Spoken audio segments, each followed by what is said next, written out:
I'd like to call this meeting to order. Please stand for the Pledge of Allegiance.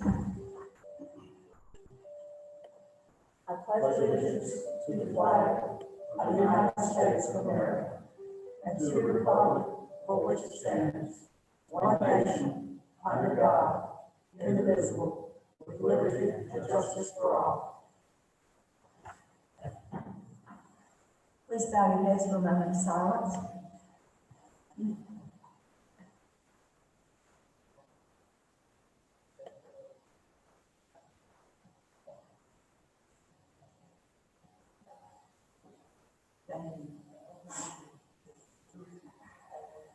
Council, do we have any changes, deletions, or additions to the agenda? I will talk. Is that motion approved? All in favor? All opposed? Thank you. Now I need a motion to approve the consent agenda. Motion to approve the consent agenda. All in favor? All opposed? Thank you. And Katie is going to get the sign sheet for public comment period. We'll wait for her return.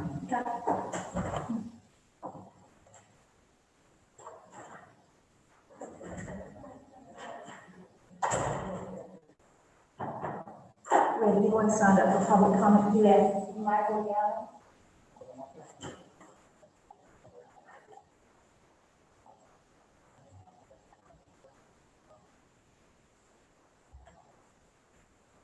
Miss Young, come on. Yes, you're in. Okay, well, just one at a time. So, Lori,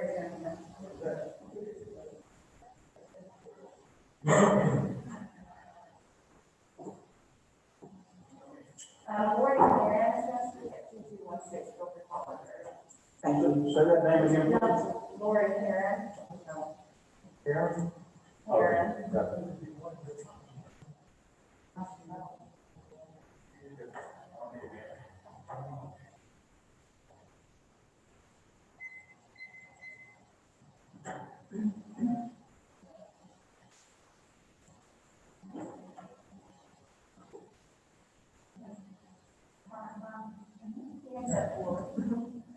And Lori, when you exit, you'll exit that door, and then that will, the next person will come in.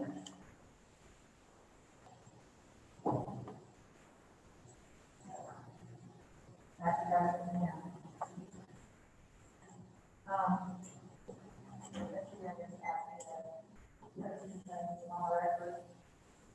Anyone from the record, this is Jackson, chief proceeding here on Main Street. And then 168-411, the cities that were forming inspection and enforcement code, they don't have a certificate. Mr. Johnson is doing the duties of the inspector, but he's not having a certificate. That's the making the problem, and also that. If a permit has been obtained by a owner existing license, which indicates that there's a permit with the licenses and electricity and whatnot, no inspection can be conducted without the owner confirming the presence. Mr. Johnson did not have the owner present, as he went by the house there on Main Street. Once a revoke permit, which is what he did, you have to notify the permit holder in writing, stating the reason for revocation. Reasons for revocation include substantial department from the street application, which did not occur, refusal or failure to comply, which did not occur, or false statements or misrepresentations, which did not occur.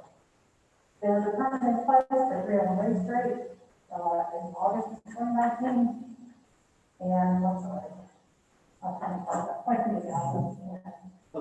Pretty good, hang on. And according to West Virginia General Statutes and on permit, it says work must commence within 180 days for the final fact. Work did commence within 180 days. There are receipts and documentation that prove that, but it wasn't inspected, so the county put the next 3 steps.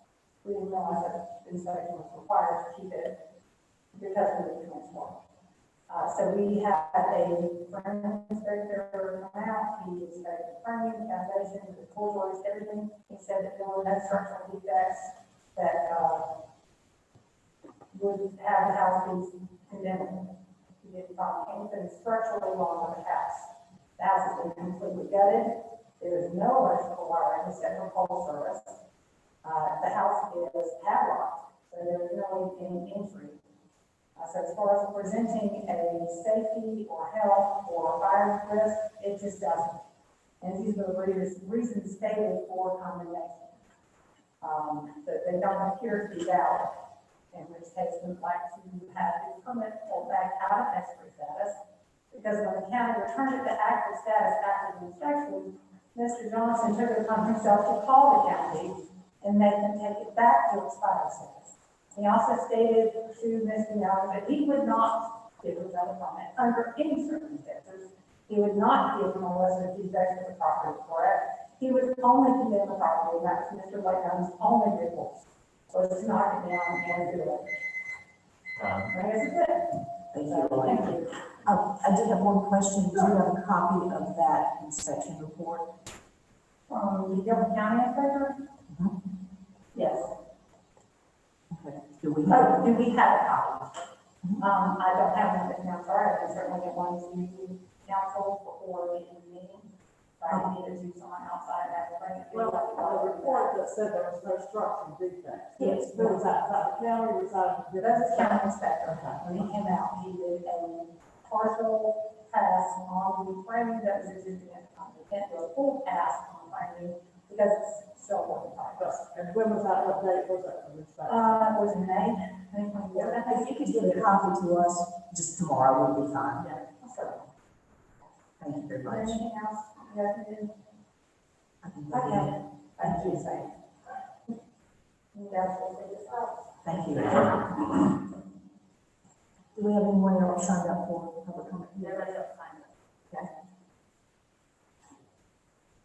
Now we will continue the public hearing to consider a text amendment to the land development ordinance to add a new zoning district and plan unit development to Article 8 of zoning districts.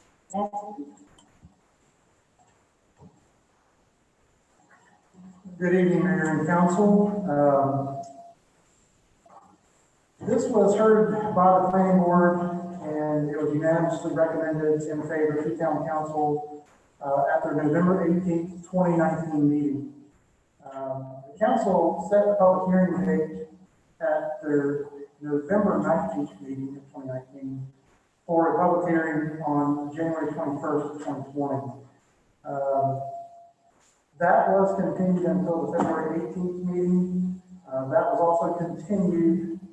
And then there was a special call meeting on March the 10th of 2020, which we had a public hearing at that time for consideration of this item. That meeting was continued until the March 17th meeting, which was canceled due to COVID. April 21st was the next regularly scheduled meeting. It was continued at that time. It was also continued at the May 19th meeting until tonight, June 16th. I don't have anything else really to add to this.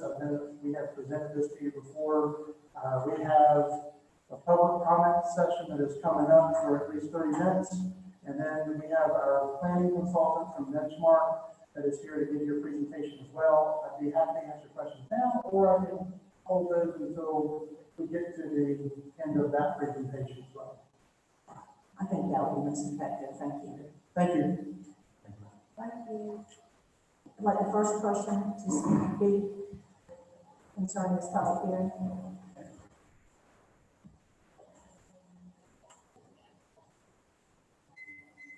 Please come to the podium, state your name and address, and you'll be exiting out of the door side.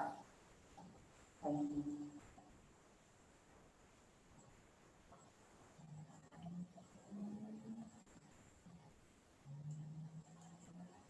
Good evening. My name is Peter Roganowski. I live at 224 Jordan Ridge Way in Jamestown. Okay. Good evening, everyone. I'd like to thank the City of Jamestown, the Planning Committee, and the City Council members for allowing me to speak tonight.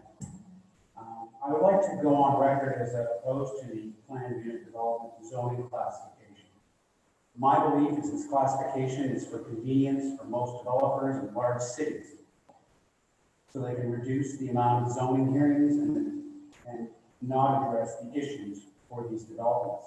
Essentially, this classification reduces the need for multiple rezoning hearings for developers once the plan has been approved. That's objective.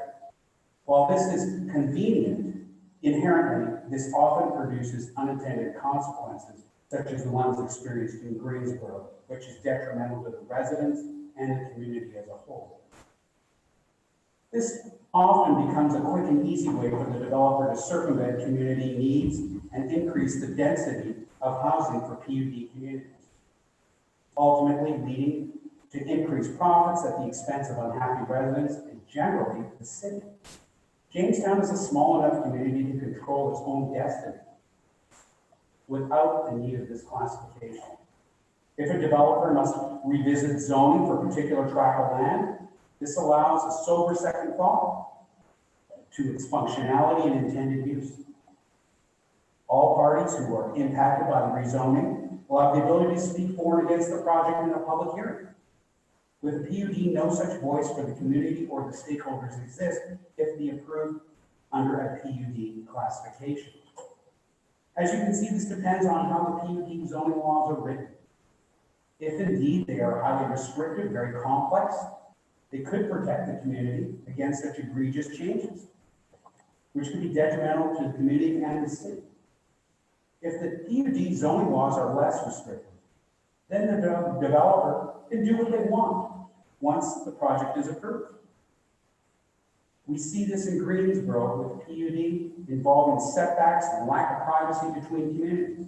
Oftentimes, buildings are less than 30 feet apart with no buffer zones under the PUD guidelines. Therefore, it will depend on how the PUD zoning laws are written and implemented. I fully believe the Jamestown Planning Committee has good intentions. Unfortunately, there are those who may wish to circumvent the good intentions for their own profit and growth. I have serious concerns regarding the implementation of PUD without careful consideration and lengthy legal advice on how this impacts the residents of those communities and the city as a whole. It's going to take a very long time and take many months to develop. Overall, Thank you. thank you. Thank you, sir.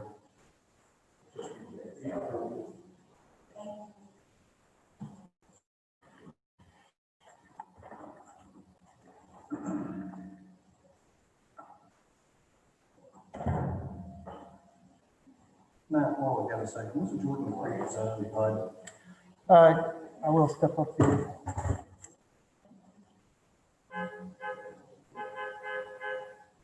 I believe the question from Councilmember Cates was if Jordan Creek was zoned as a PUD. It was zoned as a PUD in, I believe it was 2008. We did have that in our 2008 ordinance just before this one was adopted. I for life may couldn't tell you why it was taken out, but it was probably an oversight.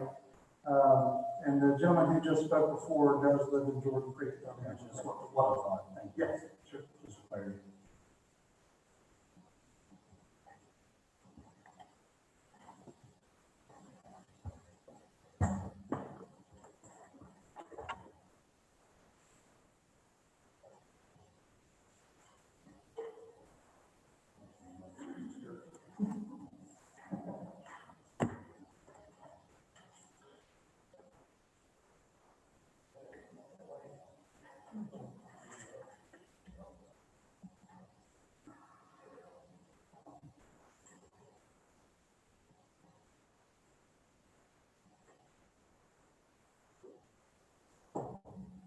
We're gonna wait until 30 minutes, we've got. Well, that's I would say we'll go over the 30 minutes.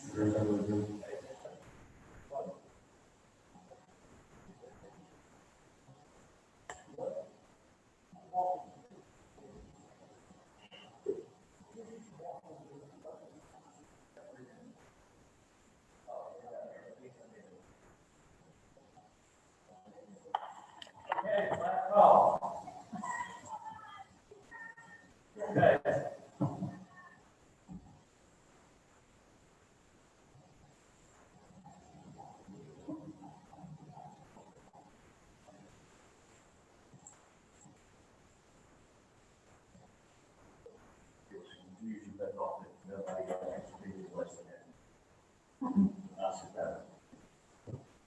while you were out, we determined that, you were there next week.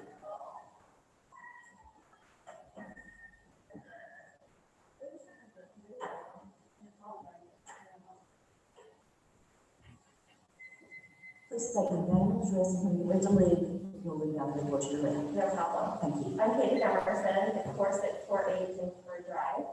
And I'm not speaking on behalf of myself, I'm going to speak on behalf of Sherry Austin, who is outside but does not want to come in under the current circumstances. She says, "Dear Jamestown Mayor and Town Council, since I'm very high risk for coronavirus, I will not be attending the Town Council meeting tomorrow night." Can I take this off? Hear me back?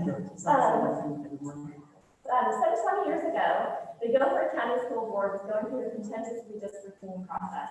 The board held public meetings, listened politely to comments from parents and teachers, and never responded to any of our questions and suggestions. After months of this ceremony, 21 of us were arrested for disrupting a school board meeting in an attempt to create an actual public dialogue. Ultimately, the board appointed several of our group to redistricting committees, and people's ideas and suggestions were included in the process. It appears that Jamestown Town Council is following the same plan. Jamestown and ETJ residents have attended several meetings, virtual meetings, organized Jamestown United, and opposed Diamondback development of the Ted Johnson Farm. Formally, have asked for 12 questions 3 months ago, and we have received Town Council only thank you for your input. Jamestown population is estimated in 2018 to be 3,800 people. Jamestown United currently has a membership of 1,215, about 1,218 today. We are not all of identical opinions, but we are active, and there are many more Jamestown residents who agree with us. Do you really plan on total disregard and not respond to the opinions of the equivalent of the 30% of Jamestown population? Are you really going to ignore the planning process you have spent thousands of dollars in taxpayer money on? Go ahead and pass ahead. Do you really expect that we will simply lay down and let this process roll over in our community? Sincerely, Sherry Austin. What was her address? She's in Cedarwood. I don't know her address, but I can write an email to her. Email would be great. Sure. Thank you. Help with that. Thank you.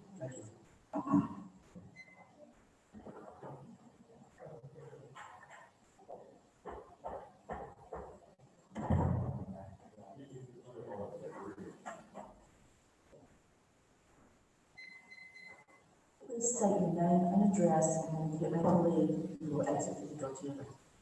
My name is Connor Tobin. I live at 601 Forsyth Drive, in Jamestown. I'm a graduating senior from Rydell, and I'm very involved in the community, and I kind of know someone, and it doesn't matter where I go.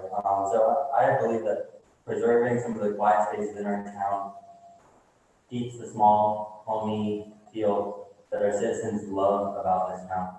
And that's one of the things that we should try to preserve rather than take away by bringing businesses and homes to our town. And we should try to take care and keep the parts of our town that people like, and it might not seem like a big thing for people to just like a wide open area of grass, but a lot of times people don't want to see it just a whole giant area of houses, and it's just the small hometown feel is something that people often search for and envy when looking for a home.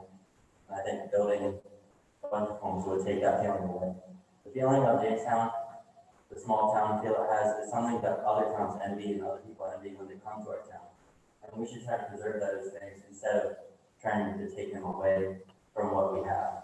I know it seems very appeasing to try and make our town bigger, make everything that we have bigger, bring more people to our town, but our town is embraced by the smallness that we have, the small shops that we have in Jamestown, the small youth league that we have, all the small tiny events and groups that we have within the town.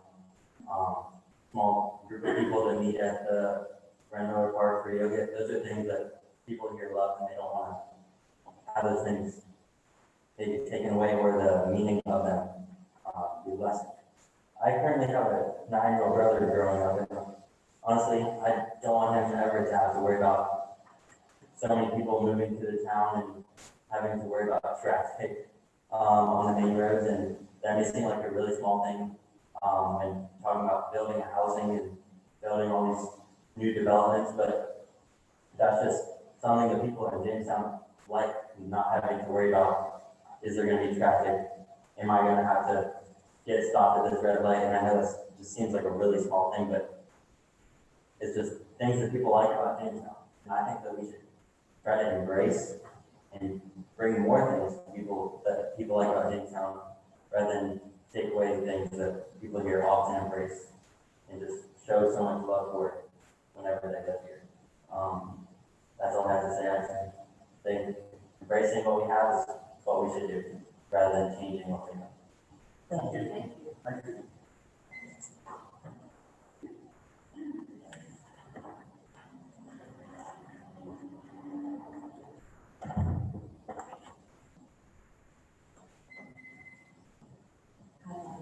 Please state your name and address and your access to the floor to your. My name's Gary Fortas, I live at 101 Newberry Street, J10. I keep seeing things that, you're not hearing from residents that are in Jamestown proper. I'm Jamestown proper. I have questions that have never been answered. We had a flood before, we got rid of it. Why? What was the reasoning? There had to be reasoning. If it was bad for us before, why isn't it bad for us now? So why are we voting on one when majority of the city, my next door neighbors don't leave that, they haven't been to the grocery store in 2 months. It's delivered. This isn't a process that needs to be done this way. It needs most of the city. I don't care, town, sorry. I don't care if it's through us voting on it as a city or a process. This process needs to be more transparent. There's a lot of people that just don't know what's going on, and I understand they should, it's part of their civic duty, but they're not. They don't know. They're not paying attention, whatever, but they'll pay attention once it's done and done bad. So if we're gonna vote on the flood tonight, fine, y'all's job. I say no, but that's just me. But if you're gonna do this, it's gotta be done right, guys. You can't afford to do it wrong. If you do it wrong, the town will never be the same again. So I would say postpone it until you can get more of the populace in to, like I said, I've got neighbors that haven't left the house in 2 months. It's not fair to them. I understand emails and that sort of thing, I get it, but they're not getting the information they need. So I think we should hold them until we can get everybody in and have a real meeting, but I understand you have an agenda that has to be taken care of, but I would say vote no. Thank you very much. Thank you, sir. Y'all have a good day. You too.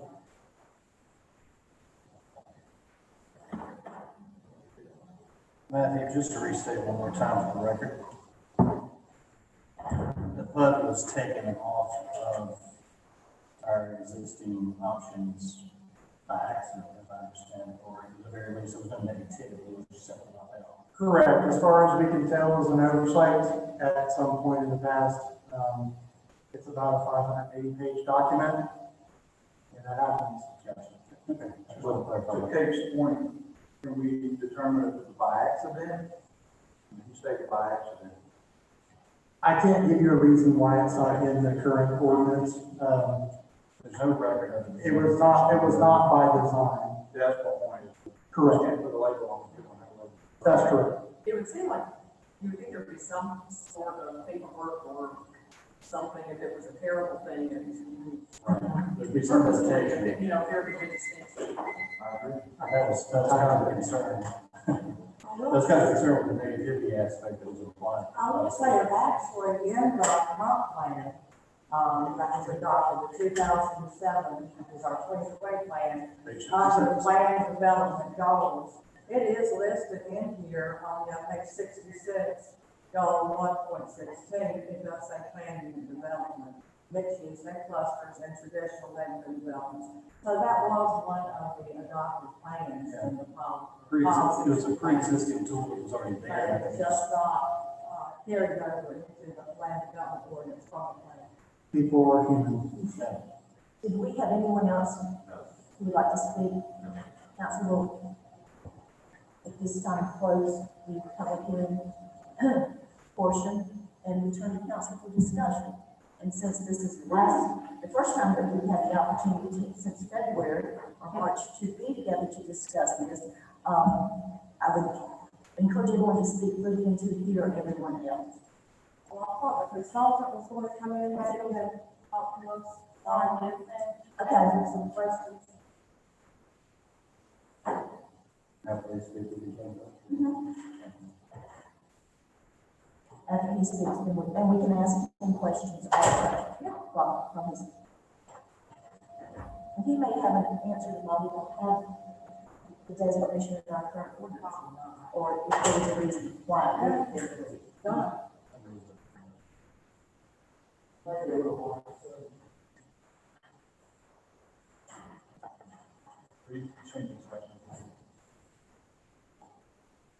Kenny, could you be his slide changer?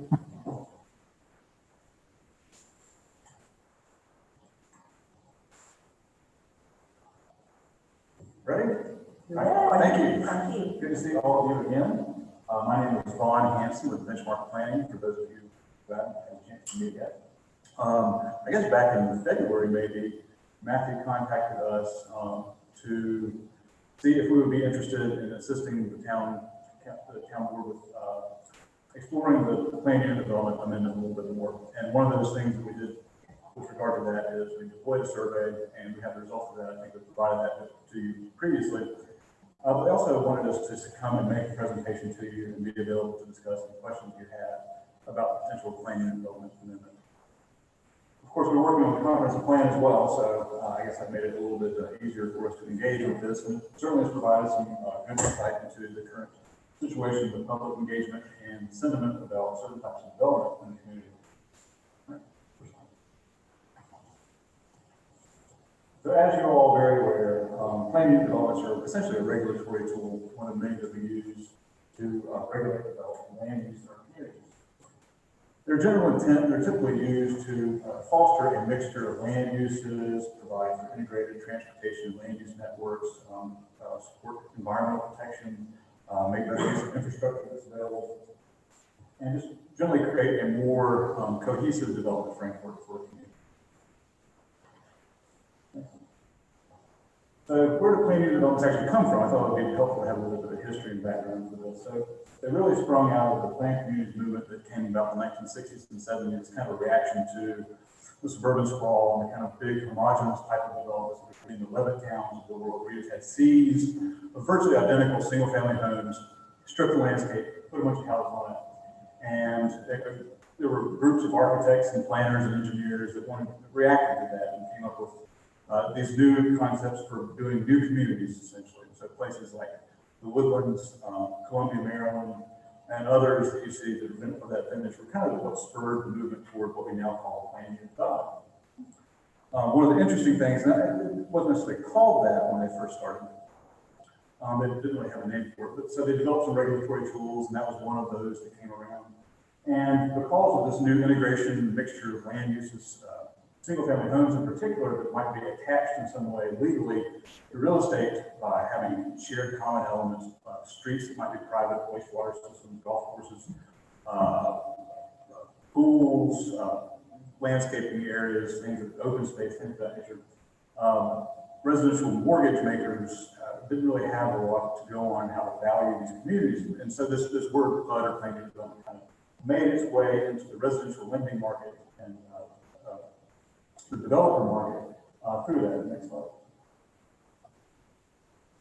So the Federal Housing Administration in 1963 publishes a manual called the Plan Unit Development with the Home Association manual to guide developers to qualify their projects for FHA to get financing. Basically, the FHA wouldn't insure it unless you did it to their standards.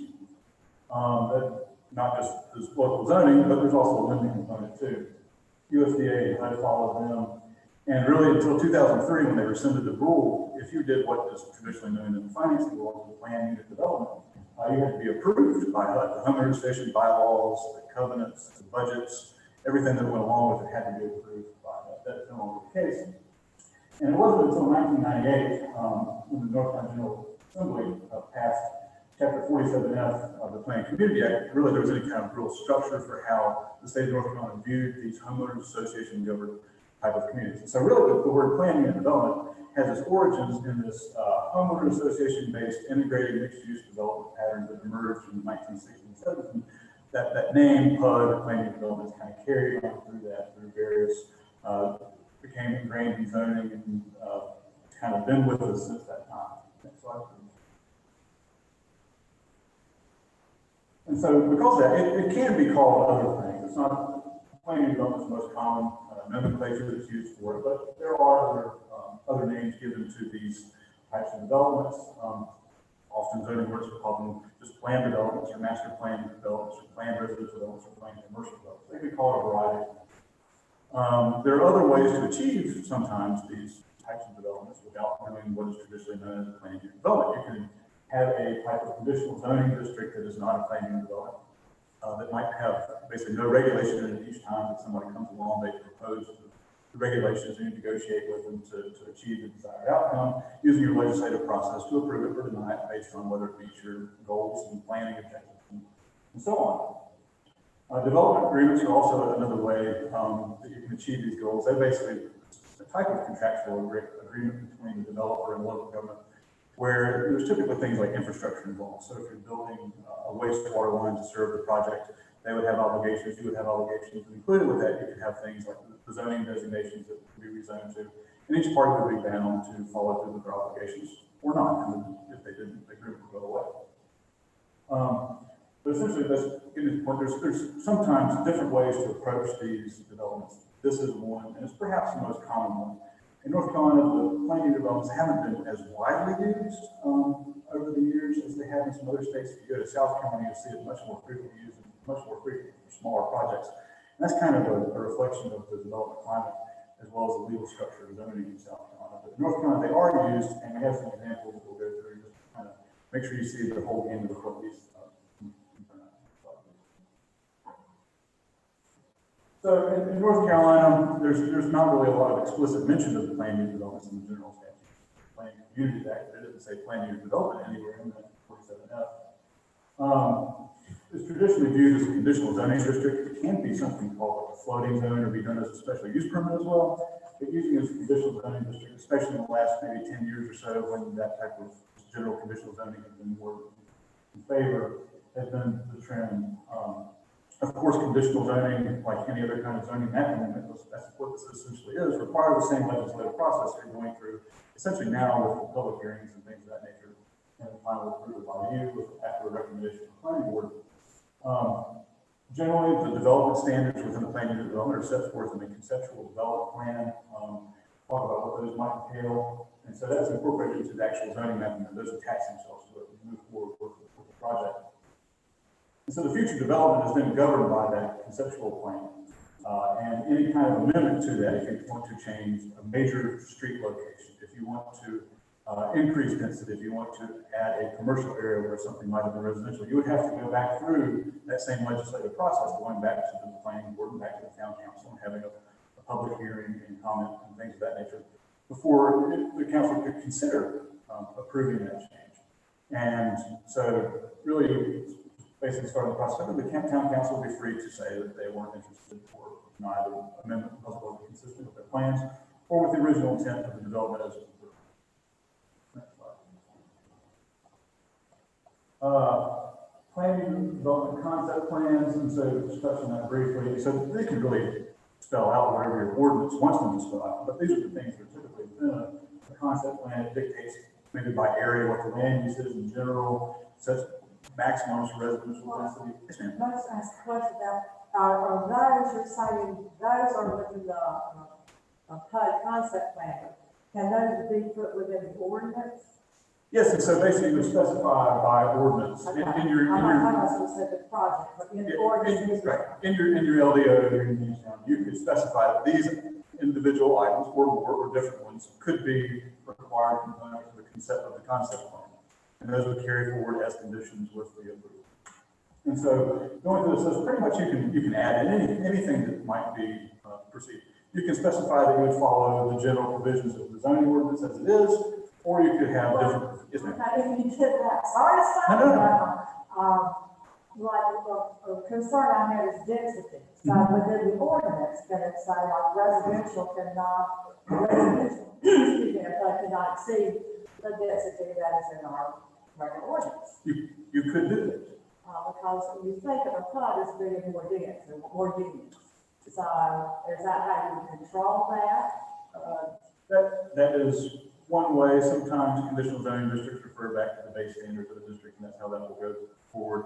Planned unit developments, typically, planned unit development ordinances, because of their origin and because of their intent, typically allow more flexibility to go outside of what the normal bounds of the zoning ordinance for your general use districts are. But that's a decision that is really up to each local government as to how they form one of these ordinances. And so that will just be up to you and how you, the final form that your ordinance takes. So when you say go outside the norm, you're talking about that the developer can say, I want 3 times as much in density, or I want 3 times less, and you could go out of the way. Right, they could say that. They could say that, and then the town, the governing board would then have freedom to decide whether that met their legislative objectives to their planning, or did not, and be able to approve or deny based on whether that met the community's objectives. So you retain that legislative freedom when somebody brings this to you, and you've given them a degree of freedom to propose something.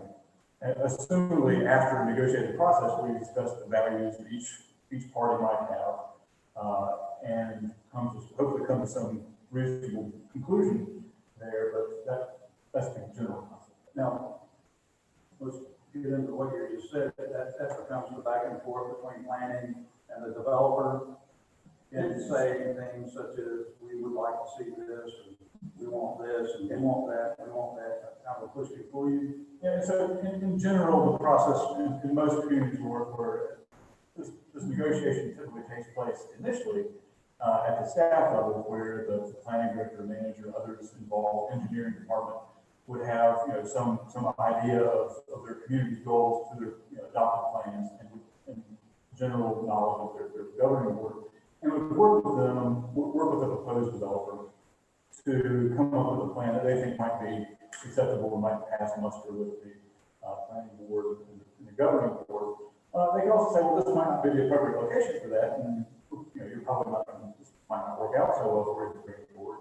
But in a generally collaborative community that welcomes responsible development, that's staff will move it through the process, and the planning board would have this. They want to get a recommendation for approval from the planning board, they would probably need to maybe negotiate a little bit with the planning board, and maybe then when they get to the town governing board, they would negotiate a little bit more there. But hopefully the staff would get them pretty close to the point where they would have something that would be workable before they start moving through the public hearing process. On that, the word hopefully, if you get to that point where the developer says, no, I don't want this, and I'm not coming off of that, at what point does the back and forth stop and the litigation vote down, and how does the council or the town stand? We don't want to go that route. And the developer is very firm.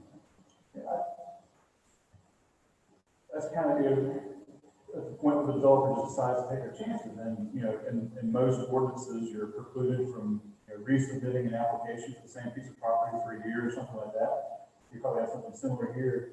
And if it's something they have a contract on and really want to develop and are willing to throw away their opportunity to develop the site because they don't want to continue to engage in negotiations, then that's a decision that they'll have to make. But if your ordinance specifies a process or procedures for them to move through the process, and they insist on going forward with a public hearing, that's often generally their right to be denied. PUD notwithstanding, the back and forth with developers potentially, you could still run into that same situation where you've got resistance and. Definitely. And in any negotiation where you have parties with different views of the endpoint, but where you want to get to, depends on take the values, what's most important to you as a negotiating party, and say, is it worth it for me to move my position on this to achieve a better outcome on that? But you would hopefully be receiving something of value in return, something that would be beneficial to the community in return for moving in a particular direction that the developer wants. How are they moving in the direction that the town wants simultaneously? In relationship to the town, would you say that the PUD helps drive efficiencies, or would you say that it's? I think that the plan unit development can certainly help drive efficiencies on the developer side, which in turn will theoretically turn into efficiencies on the community side, because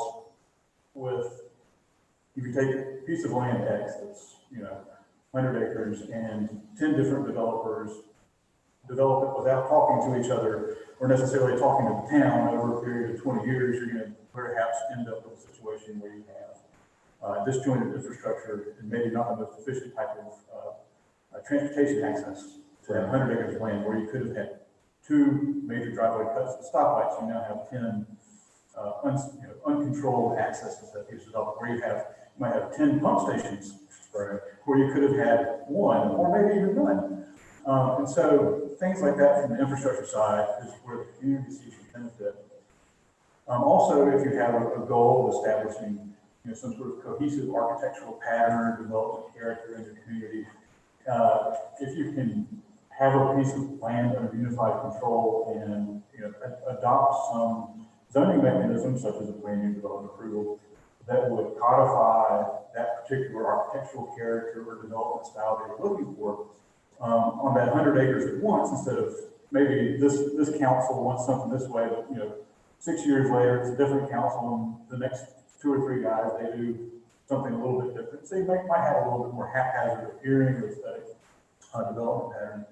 And so there's efficiencies that can be gained all around by having more land under unified control and regulated under a unified set of development standards, which your zoning ordinance can do, but it's maybe a little bit easier to change your zoning ordinance than it is to change for, a lot of times developers are not going to want to open back up this approval that they got. So to your point earlier, though, I mean, with a PUD, you have an easier time with things like driving points of egress and where the road's going to be at, as opposed to multiple developers coming in and taking their little edge and doing what they're still. Right, because, and none of them generally have a whole lot of incentive to work with the last guy or the next guy. I mean, not kidding ourselves, developers develop land for the sake of making profit. And so each one will do what is in their best financial interest. They'll do what they need to do to get the project passed.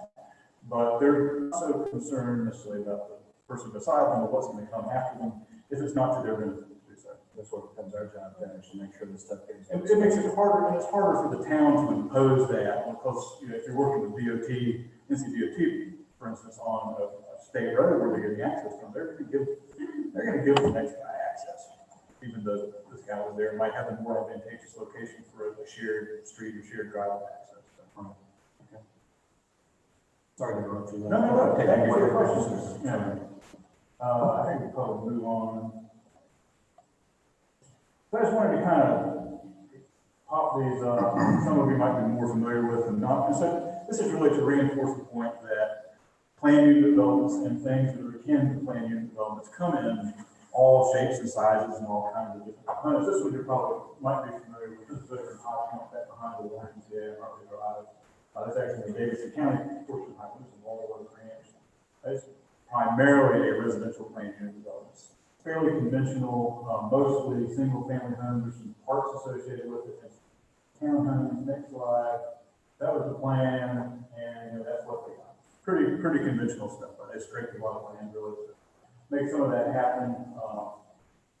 But that's the result. Most of the residential kind of land unit development. Next.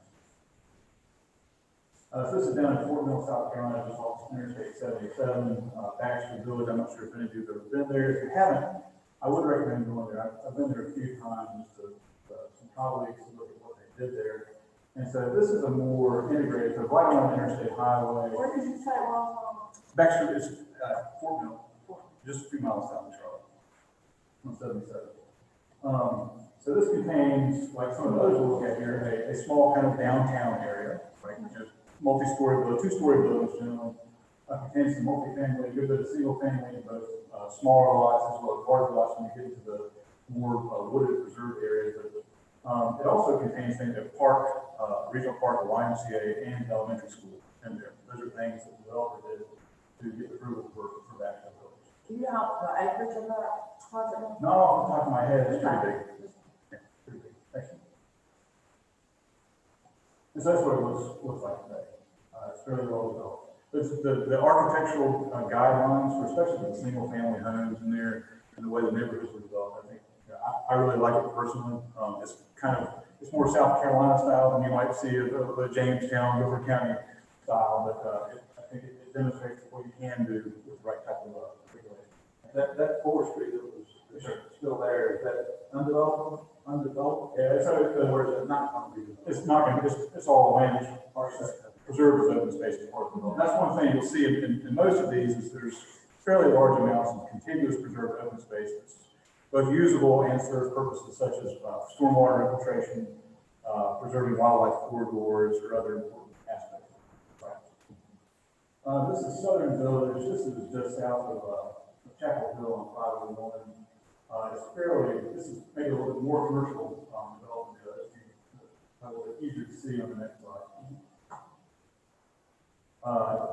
So this has a fairly large commercial component to it, but it has a large residential component as well. It too has a park and elementary school that were built with the planning unit development. The commercial area also has lots of townhomes and multifamily adjacent to it. That's the market there in Chapel Hill, catered to students and young professionals and things like that. So they used to have a grocery store in there as well. Unfortunately, there as well, due to our economic times, but it's a fairly well-known example of a master plan development. Next one. So sticking with Chapel Hill, so this is up closer to 40 when you're coming into town, going back towards University Meadowmont, right around the main drag. We'll hit the next slide. This is fairly commercial development as well. There actually is there's a Harris Teeter integrated with this one, but it has a nice residential component in there.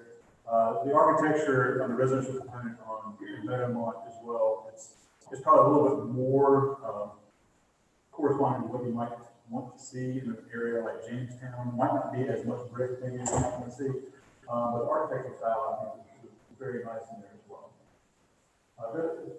There is an elementary school. I don't think elementary school is built with the development. There is one kind of integrated community. In Chapel Hill, both of these projects are. Just a quick question about what you just mentioned there. You talked about the architectural style of those sort of things. With specifically Meadowmont, was that something that was or was that something that was I recall some discussions from some folks that were involved in the hearings on this a fairly long time ago. I was not party to them personally, but I believe this project, the hearings for it lasted like, I don't know, over period of 3 days with like 8 hours a day or something like that. Everything in Chapel Hill basically goes through a very stringent process. Development processes, lots of community involvement, and so those were things, I don't think they're necessarily in their ordinance where they ended up with this, but these were the conditions that were imposed as part of the planning process, as part of the public involvement process, getting to the point of approval. when you say imposed, is that just verbal? That would be in Chapel Hill, things are imposed.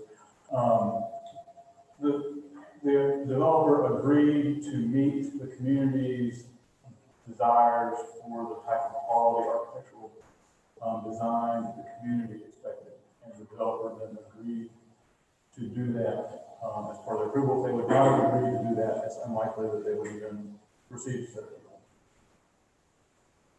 I was making one more point. It's probably not that important. I've been thinking about the approval process. You said both Southern Village and Meadowmont went through extensive public involvement process. This is Vermilion. I don't have a site plan for it. Sorry, this is a little bit harder to find these days. This is in Huntersville. This is on the east side of 77. Kind of hitting away a little bit away from the big commercial developments coming on 77. BPZ, one of the big architecture and planning firms, national, international, had a local office that was very heavily involved, at least in the initial design of this. It has very little commercial associated with it, but it has really a little town square with multi-story, two-story building, live work units, there's a little restaurant in downtown, and have a little park in the middle of everything. Then it goes off into mostly single-family neighborhoods around it. There's more townhomes around the entrance. Architecturally, it was kind of a victim of some of our financial troubles back in 08, 09, and some big national builders that weren't originally involved came in after the fact and might not have met what I would have thought would have been the standards for this to move forward. In some of the newer portions of the neighborhood, I've been, haven't been as happy with what I saw in some of the initial portions, which were much higher quality. In fact, it's a good development, and we like the site the way they did their kind of single family areas. It's a good model for some suburban residential development patterns where we do future land use maps and place types or other ordinances. But it's overall pretty successful and it's very well positioned. But it kind of stresses the need for some continuity. I think the folks in Henderson might have decided to back off a little bit because they were scared about not having more development coming to town. And maybe some of the later phases of some of the big national builders might not have been the type of quality the folks in the first phase saw. I guess that is a concern I have, by saying the different phases. So if a plan approved, let's say there were 4 phases to a project, and the initial plan was approved, and those 4 phases were established, and the guidelines were set for each of those. Unless the council came back and said, we're not going to make you do X, Y, or Z, the new developer that happened to come in would still be held accountable to the plan that was existing. Is that correct? They would be bound until such time they decided to request leave from that period. Okay. Well, that when we talked about the high quality, and we have been, I've been researching, of course, we want high quality, not necessarily price, so to speak, but the construction. Right. And so I wondered if within the ordinance itself that we're looking at, should we state in there, no manufactured homes, or no slab foundation, or not, if there's a better way of describing no slab construction? Because of the way the general statutes are now composed with regard to regulation of 1 and 2 family homes, from the point of a town establishing a standard and saying this is what everybody has to do, it probably would be difficult to do some of those things.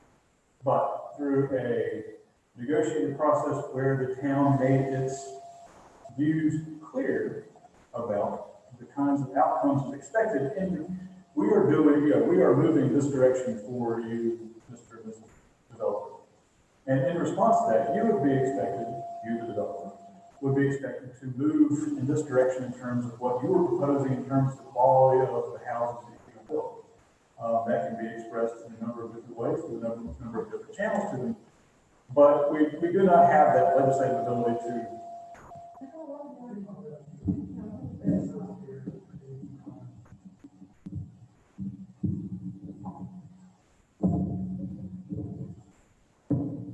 We're getting better every time. Oh, yeah. What we do is improve. Today we have to find our way.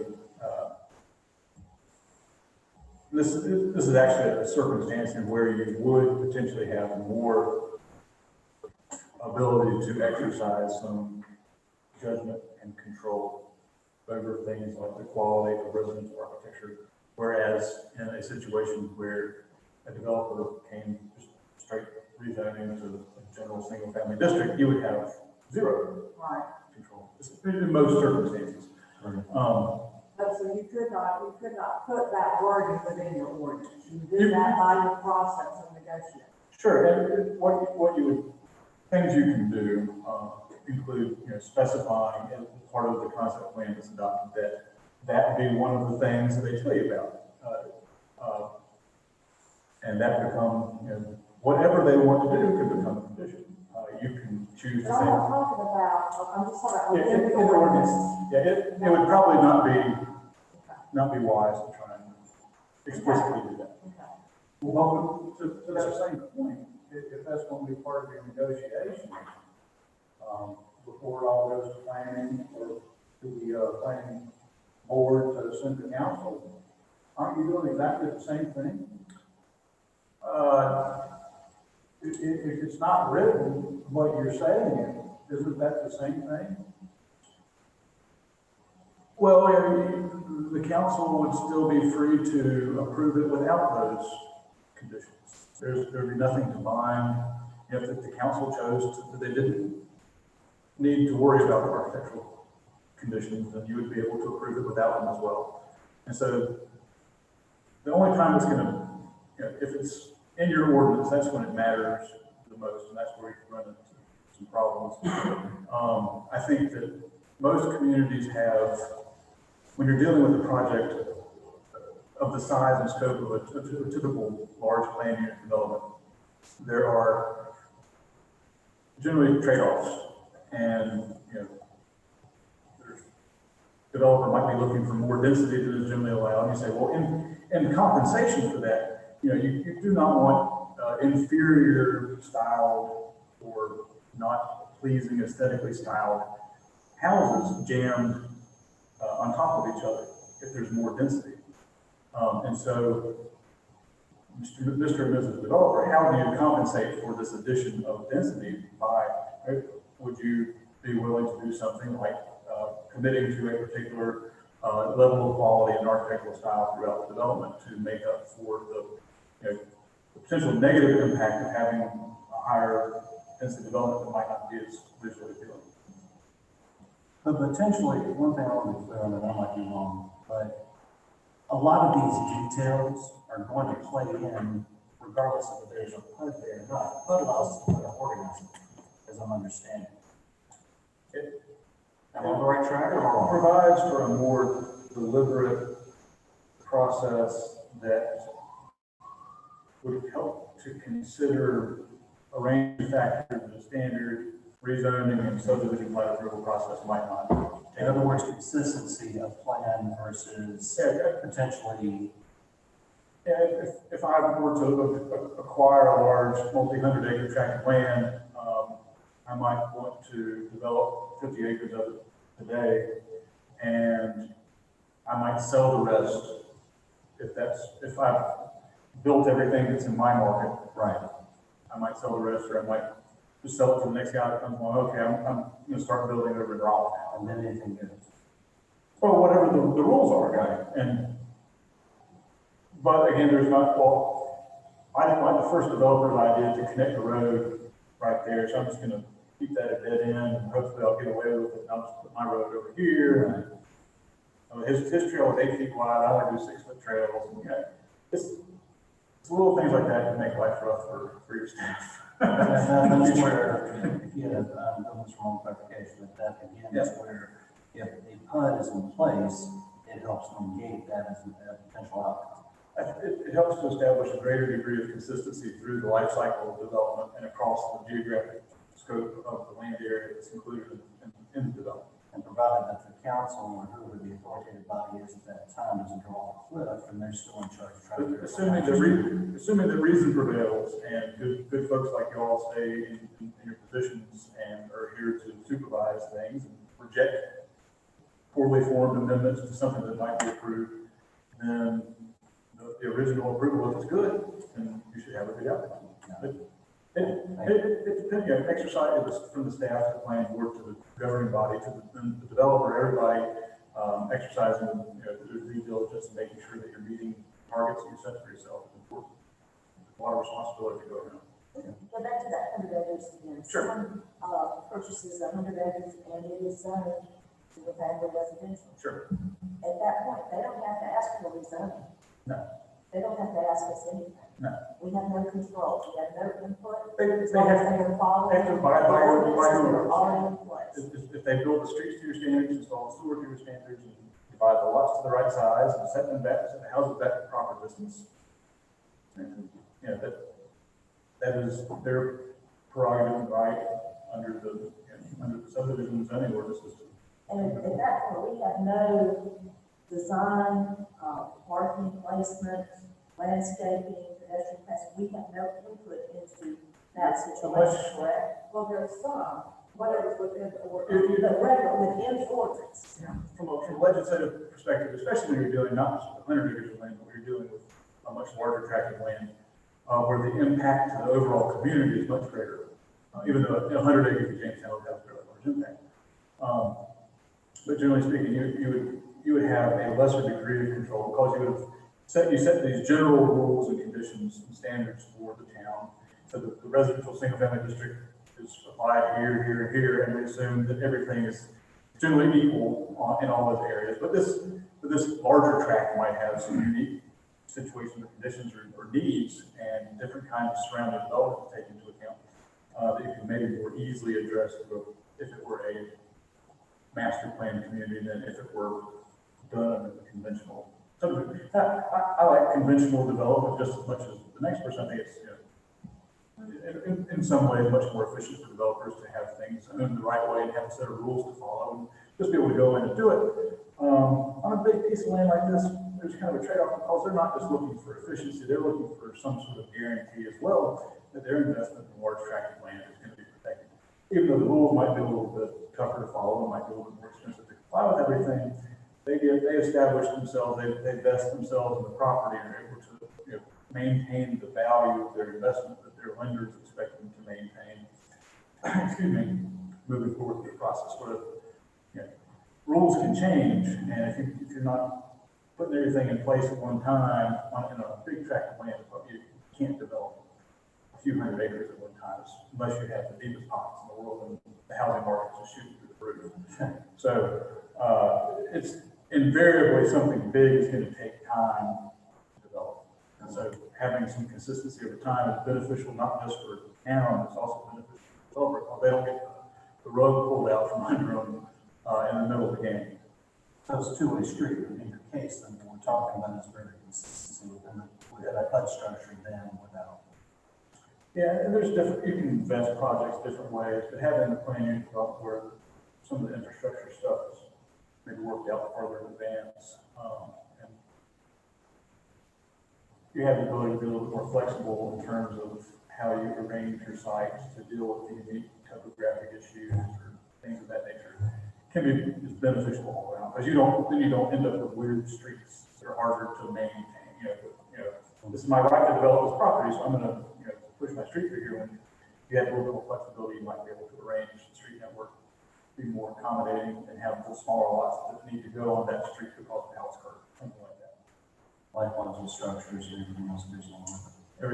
Everything that goes with it gets very expensive to fix and replace after 20 or 30 years. I'm still stuck on the, if you can't write it, then how can you suggest it? How do you get around that legal aspect of it? I think it's my opinion is, and it's only my opinion, a more qualified opinion most likely, that you have a legislative prerogative to seek outcomes for the community you feel are in the best interest of the community as a whole. And while you can't dictate anything, you cannot dictate to the developer that they follow anything that's not written in ordinance. It's not written in the ordinance. You cannot dictate. They have to agree on their own free will to abide by any condition that's included in a conditional zoning amendment like the plan unit development. So you can insist, you can ask, you can beg, you can insist strongly. You can't dictate. You can't, well, we're going to approve it, we're going to put this in there anyway. If the developer does not agree to it, it's not well down the writing, but they don't have to abide by it. But they're not guaranteed any rights of development until they have submitted a plan. They can't even come see, they can't begin the process until they've submitted something. So we're just in on these times. Yeah, but I'm just saying, there's no implied that, oh, yeah, we can do this without submitting a plan and coming to. Well, right, until the final gavel falls and the minutes are signed and sealed, and there's nothing's happened. And I don't know, and that's why when all these developments, like these PUD examples, I'm just concerned that the amendment that is presented is maybe not restrictive enough. It's very broad, which I understand you want it to be broad, because no two parcels are alike, and what you think might be a good, project here. And we haven't, as a board, been able to discuss the other areas in town, it's all the Johnson property, but there's other areas that are equally as important than that one property. And so I realize you need to have it broad, but I wonder, there's no way to know, if we look at some other ordinances, but it seems like we might need to make this more narrow. Of course, you answered my one question that we can't put in there about construction, so, okay, got that. But I do like that he said, you know, you can have a list of things that they would need to bring to you. So I think it's You probably know, still out within there. their plan, and so they know they need to address these things, and then the planning board we can either approve or deny it, so. That's It how has I'm to saying. be addressed. Well, and of course, we're maybe getting ahead, and it's something we want to discuss about. I appreciate you. And your patience. And I want to say, I respect Matt Johnson very much. I've known him for a long time, and I respect his knowledge of planning. But I also want to hear from the consultant and experiences you had with other municipalities, so we're sharing too. And I know we jumped on it. I don't know if you want to finish or. Yeah, I think there's probably just a couple more to look And at. then we'll jump back on something And else. we'll jump into something else. We totally took you off track. So. No, that's fine. So the one that got up on the screen now, the Village of Lake Park is kind of an interesting example. I've worked with a few communities that started out really as planned communities and then incorporated. This is one of them. I've been working with them for about 7 or 8 years now. A guy named Chris Matheson. This is in Union County, just east of Charlotte. 74 is kind of on the south side. To the bottom of this picture, you get out Indian Trail. There wasn't anything out here when this got built. The new Monroe bypass is kind of just north of there. Back in the 80s, a guy named Chris Matheson got an idea. He's seen some of the new communities work that have been done and studied that earlier. He was a developer, got his idea to do his own planned community and start out with a big homeowner association. Essentially, by about late 90s, early 2000s, they was incorporated as a municipality. It's primarily a residential and very small commercial area in downtown, and it's one of the points about that. It's a great community, great people. They didn't have as much success with the commercial area because it's kind of hidden away. The tract of land he was able to acquire was off the beaten path a little bit, and so then his commercial area, even though it's kind of really intended to serve the plant, the PUD or the neighborhood or the TND or whatever name you want to assign to it, it doesn't get the kind of traffic it needs. So if you're going to have one of the takeaways from that, really that I take to heart is that the commercial, any kind of commercial components to developments like these needs to make sure that it is in a viable location. And everything else is great there. The houses don't stay on the market very long. There's some very cute stuff in there, some very nice houses. People really like living there.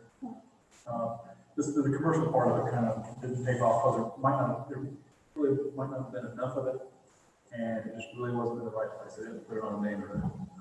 Well, that brings up something else I'm wondering about. In some of these other ordinances, they have specified within the ordinance that project can only be a certain percentage commercial. Sure, yeah. This one, the Lake Park, the proportion that was non-residential or commercial, really, there's church and schools and other stuff like that in there. But the stuff that's commercial is really, it's like 1%, 2%. It was meant to be kind of cute little downtown stuff. It just never, it ended up getting fully built out because the market just wasn't, they weren't able to get the money to build because the market wasn't there for this. But there's other town of St. James out in Norfolk County. So I worked with them on their first zoning ordinance after they incorporated. They were basically a series of planned unit developments that became a town. And one, we also have done a lot of work over in Bermuda Run, which is essentially some planned golf course communities that eventually incorporated and kind of spread the routes to other gates. So we have a lot of experience working with kind of unique communities that started out as just a development and eventually incorporated and became something bigger than themselves. Also, the examples I saw, most of them said 15%. That's probably more than 15% of the commercial. Some of that has to do with, some of this stuff still harkens back to like lending standards and how much the bank lending money for the project is going to be, or how much FHA is going to be able to allow to be commercial within a project, since everybody has ownership interest in these common properties. So the commercial stuff goes belly up. You don't want it to take down the entire HOA, not being able to fund itself. Last one, just these guys are Del Webb communities. This is Sun City, Charlotte. It's actually down in Lancaster County, South Carolina, south of Waxhaw. Huge planned residential. This is an example of one that's mostly residential, a little bit of commercial out front, mostly residential, mostly single family. But it's an age targeted community.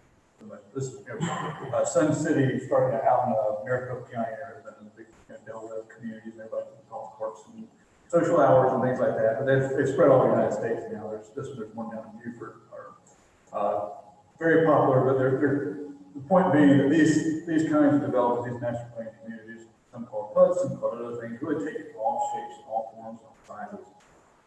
That was the point of trying to go through some of these deals. And there's even more, right? So I guess if we're going to do questions, I do have the results of the survey that we did, if you all would like to go through those quickly. Yeah.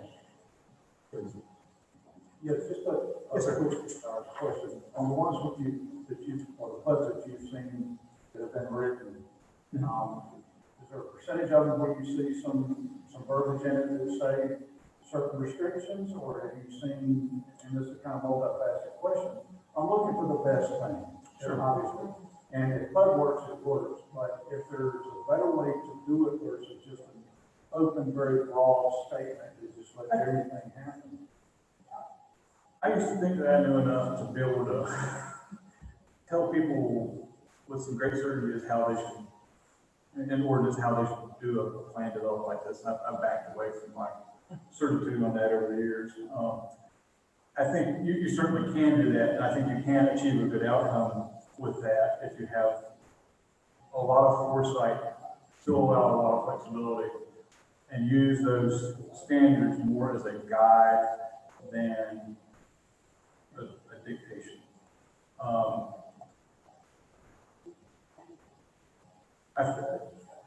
I think really you'll end up falling back to a lot of your general zoning standards in a lot of cases when you're looking at these.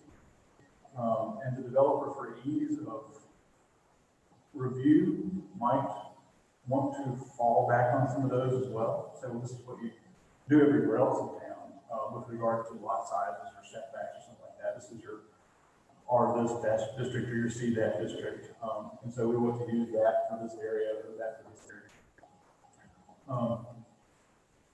I think you can certainly go down that road. I think when you're trying to PUDs, going back to the inherent definition of it, really intended to foster some sort of innovative development or design to address the unique issues on a piece of property.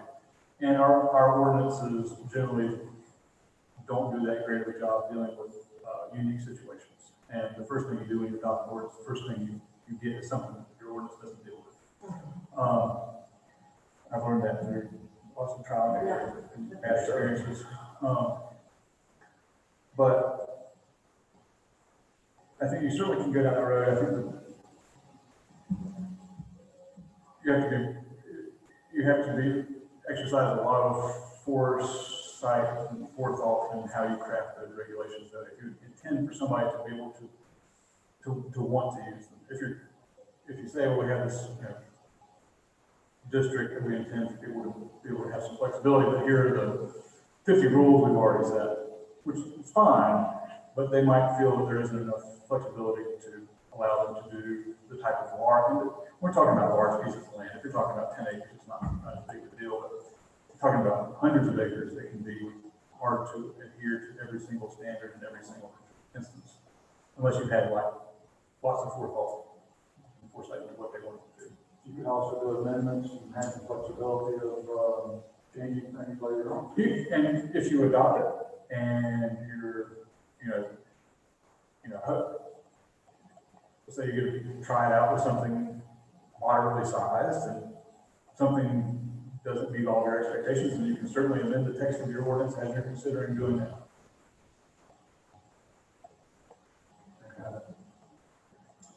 Well, I guess, and you may have answered this with Lawrence's question, and I don't know if this question you can answer, maybe Jeff needs to answer, because it's more on a legal thing, I believe. We talked about the negotiation process and between the town and the developer. And I just want to take it a little bit further, I think maybe than Lawrence did, or maybe you did, but about if you get to a point where there's a standstill, and it's something that the developer just says they've got to have in the town's firm, and not going to have it. And so the town denies it. And there is another ordinance where you can't bring it back, the same property. So I'm assuming they couldn't bring it back. I It'd be guess a if they pretty totally changed the different, whole everything's thing, different. then maybe you could. But otherwise, the developer would develop it as it is within the current rules. It depends on if it's worth it, you know, if they can make money, sure. Yeah, or they would sell it. Or they would sell it.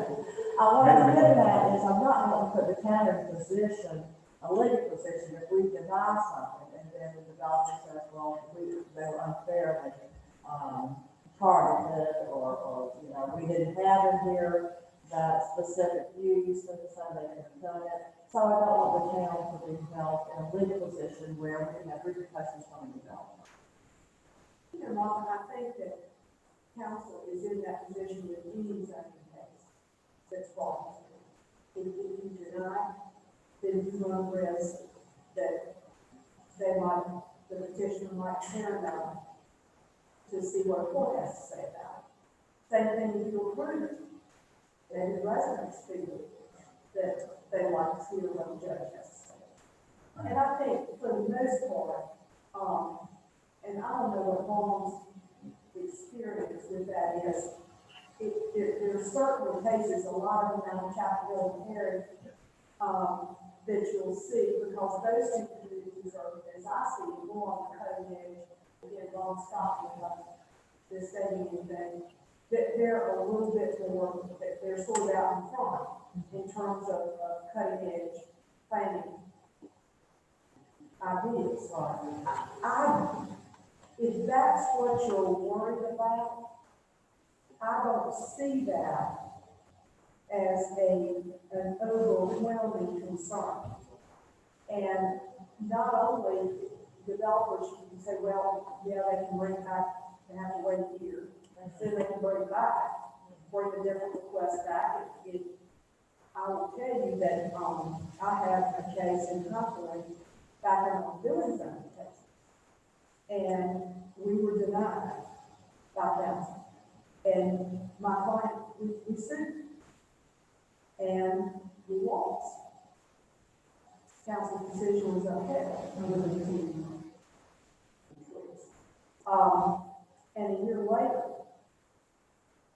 we brought that almost the same development back. So I mean, I don't see it as something that a developer thinks, you know, litigation is expensive. I don't want you to not vote for this because you're concerned that it might, your decisions as you go down the road might open you up to litigation. I don't know what Paul's experience is. I don't say that I'm would fully be concerned that that right. I wouldn't say that would be an overwhelming concern. In our experience, we've, you know, with Benchmark, we've run some, you know, pretty decent sized planning departments across the state. And I've, you know, been directors and interim directors in a number of cities. There's always threats to, people who threaten to sue you, and no matter what you do, basically, prove it, gets sued, gets sued. But it's our experience, if people are just upset enough, regardless of how many I's you've dotted and T's you've crossed and letters of the law you have followed as perfectly as you can and exercise the most reasonable judgment and come up with the most fact-based statements of consistency with your adopted planning documents. If somebody's really that mad and wants to spend a lot of money, they can. I'd like to add one other thing.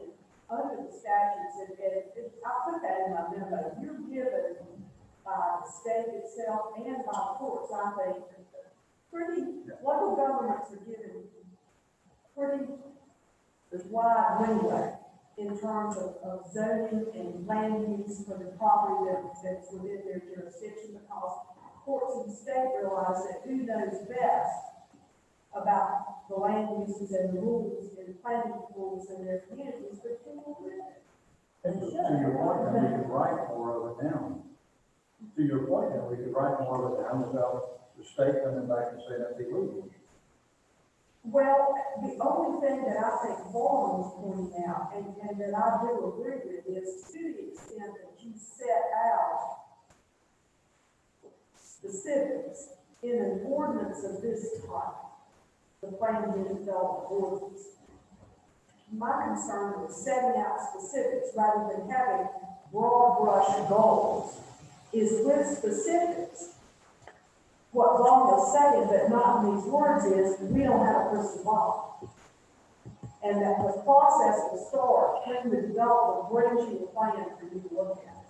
And then you look at our goals. And one of the things in Jamestown I hear folks say it all the time, is they want to keep the small town feel.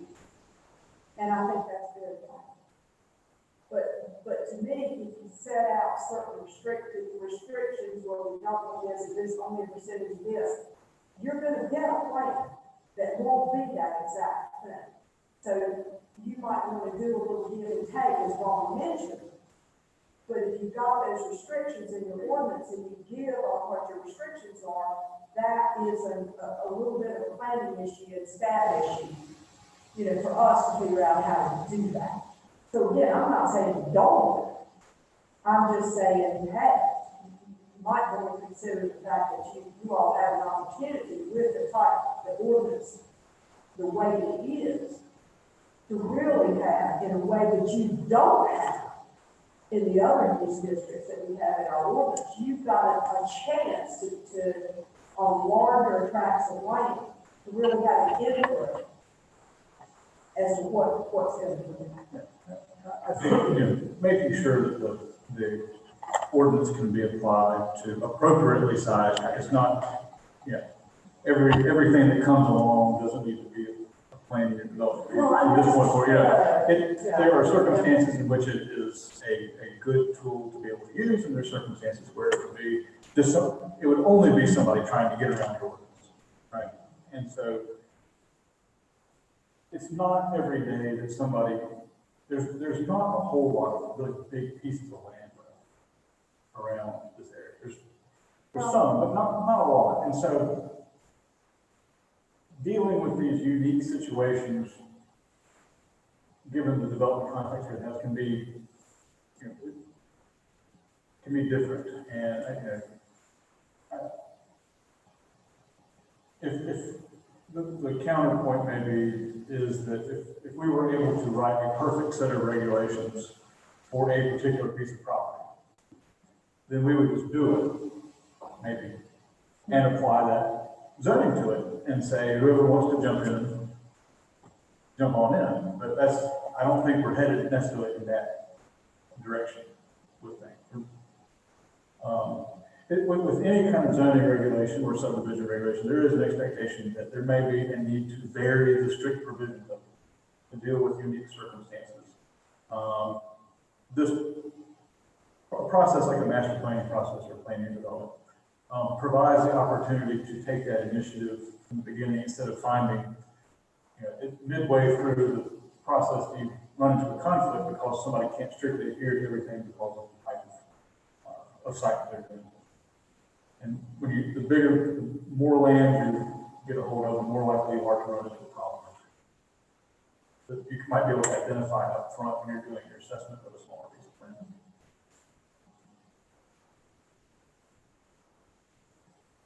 Any additional questions of Vaughn? It's done great so far. I will run through our survey results real quick. It should just take a minute. And so if you recall, I don't know exactly the time frame we had this up. It's been a while since it's been closed since April, I think. We were hoping to be here with you a lot earlier than we were now. We asked a series of 5 questions to the community. Town cleared out. We got about 200 responses. Just overall, we asked about the plan that had been discussed in public by the potential developer for the site in question, and we found that a slight majority of people had at least one thing they saw on that plan from the beginning that they were satisfied with. There were certainly lots of people that saw lots of faults with it and had questions with it, but just on a bright spot, most people did find something that they saw some value in. Next one. lots of concerns, on that initial proposal that was shared with the community, the housing type, residential housing types, the volume and type of commercial uses, standard stuff, the density of traffic, schools, that there was, is the developer a quality developer? Question. What it might do to property values, what might it do to the town's taxes? How you provide infrastructure, how you provide services. More people, will that generate more crime? Those are all things that people expressed in some of the open-ended questions that we had. Next slide. So this is the different things that we asked about. In the fifth question in there, level of satisfaction, these are the elements we asked about. Two, the pedestrian bicycle network in parks and open space, people were generally satisfied. At least a majority of people were satisfied with each of those. The actual, the real development stuff that was proposed, the houses, the streets, the commercial development, types of housing was in there. People were not as satisfied with, as we asked that question. Next. And so just kind of going through each one, most people were not satisfied, in that not satisfied category with the street network. Next. Pedestrian bicycle, so a plurality of people with the pedestrian bicycle network were satisfied with what was shown in that initial presentation. Next. Development density, I think that might have been the winner for people not being satisfied with things. 83% of the people who responded to this particular survey were not satisfied with the initial proposal on density. Next. They did not see what they wanted to in terms of the character and design components, at least what was presented in that initial plan. About 3/4 of people did not. Next. Got the same thing about on the mix of land uses. I think in general, the feeling was from the questions that we saw, it was too much commercial development. They didn't want any commercial development. That was what I think drove from the response that we got, that level of dissatisfaction. Housing type, I think this is mostly related to the desire to have more predominantly a single family type of development rather than the mix of housing types that were proposed initially. Next. Pretty, 51% were either satisfied or very satisfied with the parks and open space. I think there is a desire in the community generally to have more parks and more open space. We've been learning some of that as we've been engaging people with the comprehensive planning process. So that's a positive, a point of potential coming together there. Next. And so one of the questions was, how would you improve the proposal? Number one was, more parks, more green space. People cited things like James Meadows and Williamson Hall as examples that they would like to should be emulated. Other recreational amenities like walking trails, senior living options, concerns about schools, maybe building a new school on the property. I'm not sure how feasible that might be. Wanting to have higher end housing, no commercial. These are the most frequently cited. Next one. And then finally, concerns over private ordinance in general, what we're kind of discussing now. Concerns about the level of control that the town would have to be able to exercise with future development. This is generally a change from how things are done currently. Change always can be difficult. Concern that it might allow too much growth, that might be a little bit more subjective, but that's a concern people have. Uncertainty as to what the end product is. And so that's where the council and planning board and staff come in, developing that certainty. And a lot of the answers we got were more, I hate to say the word, confusion, but maybe misunderstanding of what this process was inherently, or what they planned unit development was, or what the ordinance would do. I think people have probably educated themselves more over the last few months than they might have, when this was a little more fresh on their minds. That was certainly one of our observations from the responses. And so people did express a desire to learn more about it, and hopefully they have received good information and have been able to seek out some additional information on this process and the type of development and things of that nature. That's generally what we found in our review. And if we have to answer any additional questions we have about that or anything else. So I do have, my main question for this has been from the beginning, where do these folks live? Where they live. And because, we're in a unique situation where we do have, we're a small town, people have mailing address in Jamestown, but we are not their elected representatives. And so, that's been an enormous concern. If you have people who we don't represent and we have to vote based on the people that are constituents, but we're getting this information that they're not necessarily So we did not, for this particular survey, do any kind of analysis or request information from people about where they live. Just some of it was, there's a need for some degree of speed and getting it out. And we thought we were proceeding at a much more rapid pace than we were able to eventually. Just for, I'll get into a little more, but for your edification, and we can talk about it more later when I come back and a little bit talk about the plan. We did request that information from people on the overall survey for the plan. But we do not know, I think you probably, guess that people living somewhat close, people that, from what we could tell from the answers, the people that were more expressed greater concern about this particular project, maybe the flood ordinance in general, tended to live in closer proximity to where, to the property in question. And that's having been in the zoning world planning world for a while now, that's typically who comes out. It's people care about things are happening right now.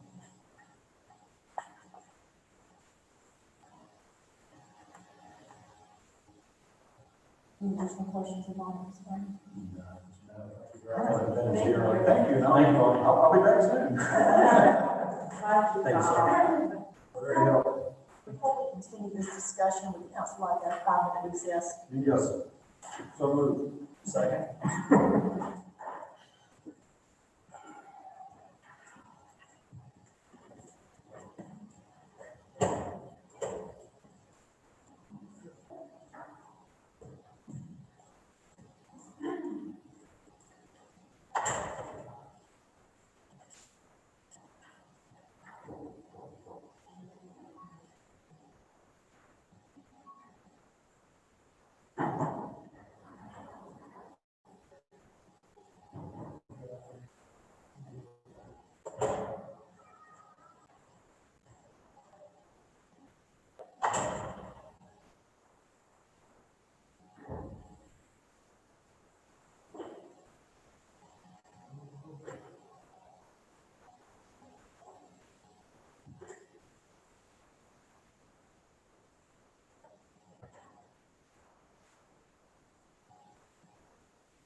Thank you.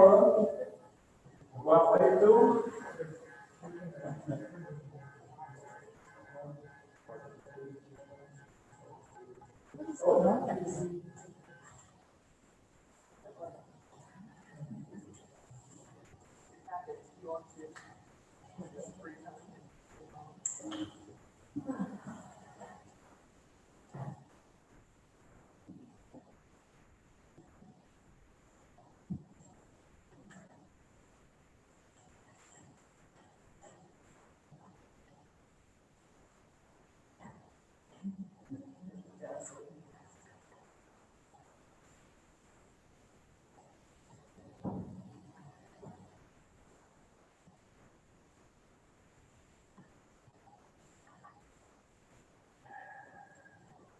Thank you, Madam Mayor.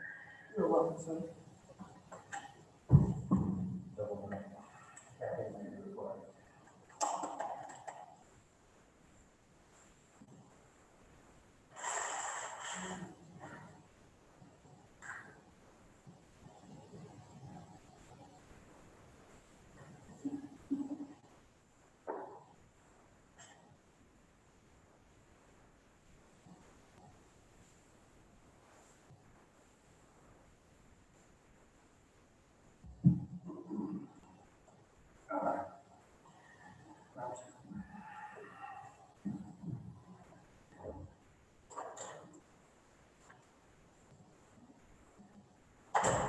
Katie, what are you doing with all those car barns out there?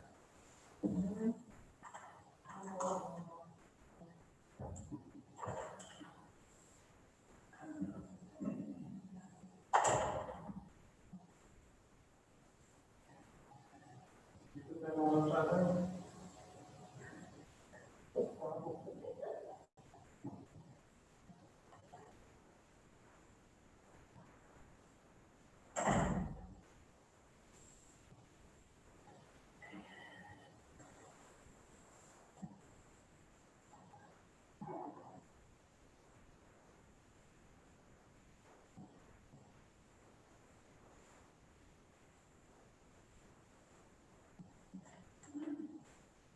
Well, it's still looks like you're about there.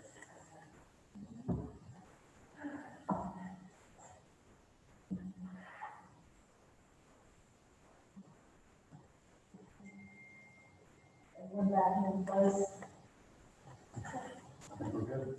council will return to the discussion.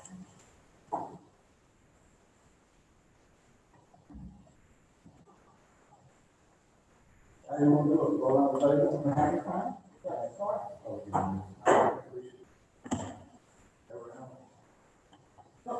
You can start.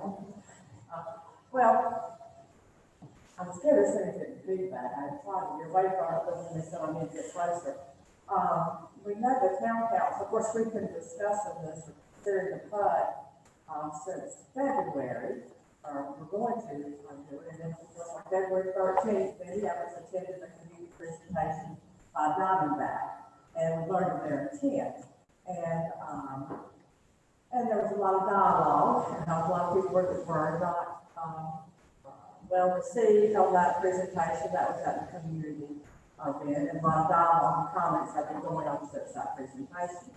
But I did want to add here that the personal attacks I've witnessed about the developer and about the staff, especially Matt Johnson, have been disrespectful and downright hateful.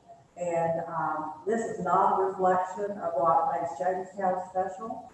I've always said that Jamestown's the best little town in the USA, and what makes Jamestown special is not the single-family homes, it's not the townhomes, it's not apartments, and it's not the commercial buildings, but what makes Jamestown special is the people. And the people are friendly, respectful folks that come together in a spirit of cooperation and respect to work out any changes that affect the town. And that's the Jamestown I know and love and that I want to preserve. That being said, we've got to talk to them. And we know, we've talked to the developer, has talked about what they want to do, the Johnson property. And so my quest has been trying to determine what is the best form of development, be it a current ordinance or a PUD. However, and this is the first time council's been able to come together as a governing body to actually talk about a PUD amendment.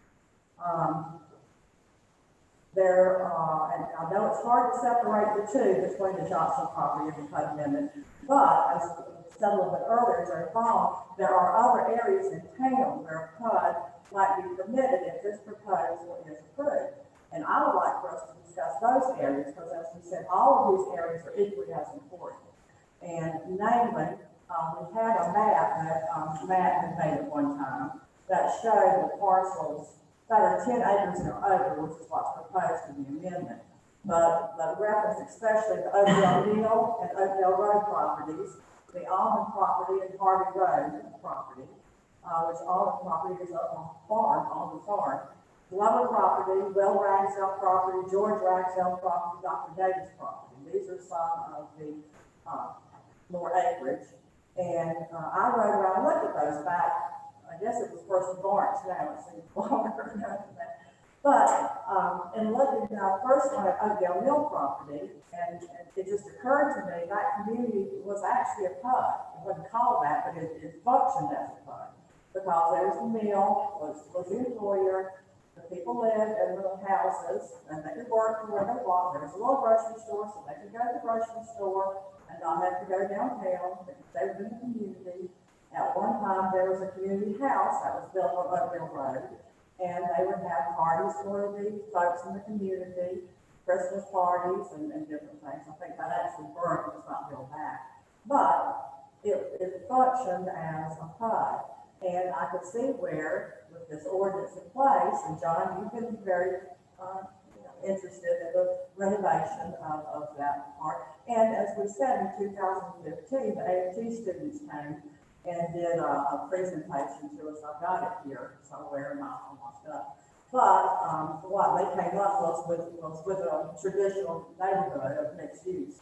So it would be a PUD use. So I can see where that would be appropriate there. The almond farm, which we know is located on the bypass and Harvey Road, I can see where a developer, that's what we talked about, may want a gas station, or there's an exit off of there, off of the bypass. That being said, I think we need to talk about commercial and how much or percentage of commercial we would like to see. And I think that needs to be within the ordinance. I understand the need to have it broad, because here we've just shown the difference in what might be appropriate at Johnson would not be appropriate at Mill Hill and vice versa. So that was one of my concerns, was about the percentage of commercial.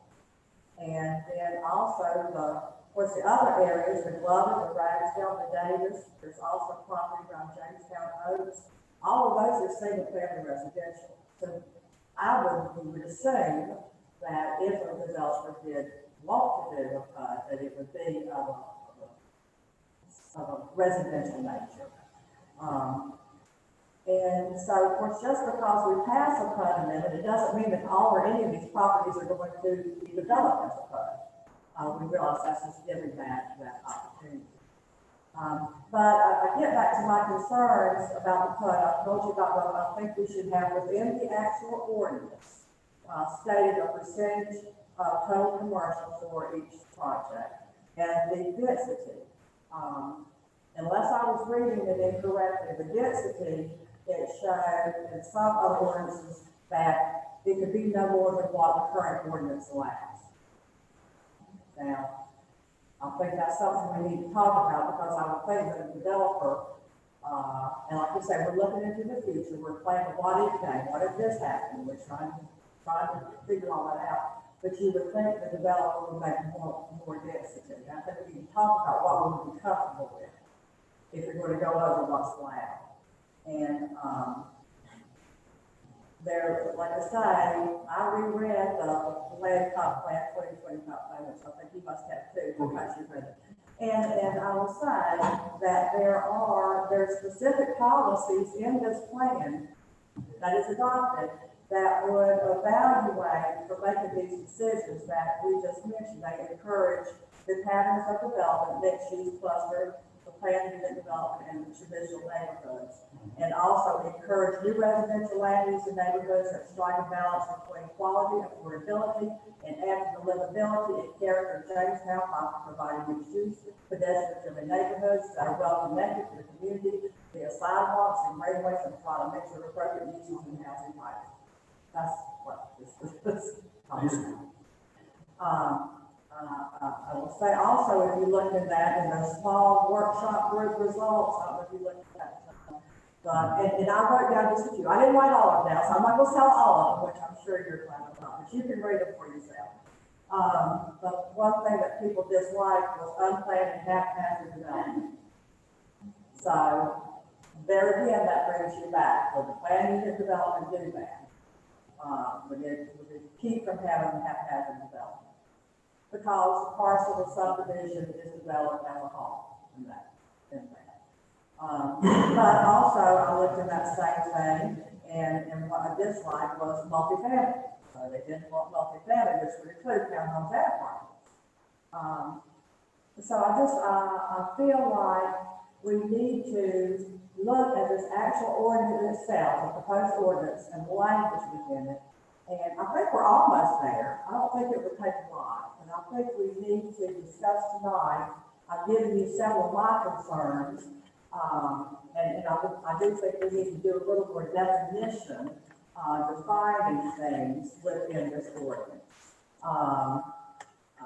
Of the concept plan, I think that we need to define what the master site-specific development plan is, which we talk about. There's this line of all these things that are approved by the town and the developer, well, I think we need to give that a name, not just the concept unit plan. I think we need to name that and define it. And then when that approval process is done and it is approved, then it's stated in there that that is what has to be built. I think also within this ordinance, we need to spell out the process. I know one of the comments, they said, well, if the HUD was done, there'd be no more time for the public to review it. Well, it needs to be stated in here, if a plan unit development project was presented, it would go to the planning board, and there would be a public hearing, and they would do the recommendation. And it needs to be stated, then it would go to the council, and there would be a public hearing, and the public would have time, you know, to respond before any approval. But that's not spelled out here. It can be implied, or it may be within the land development ordinance. Yes, you have to go by this amendment process, but at least needs to be referenced in here, in my opinion. Those are some of my concerns.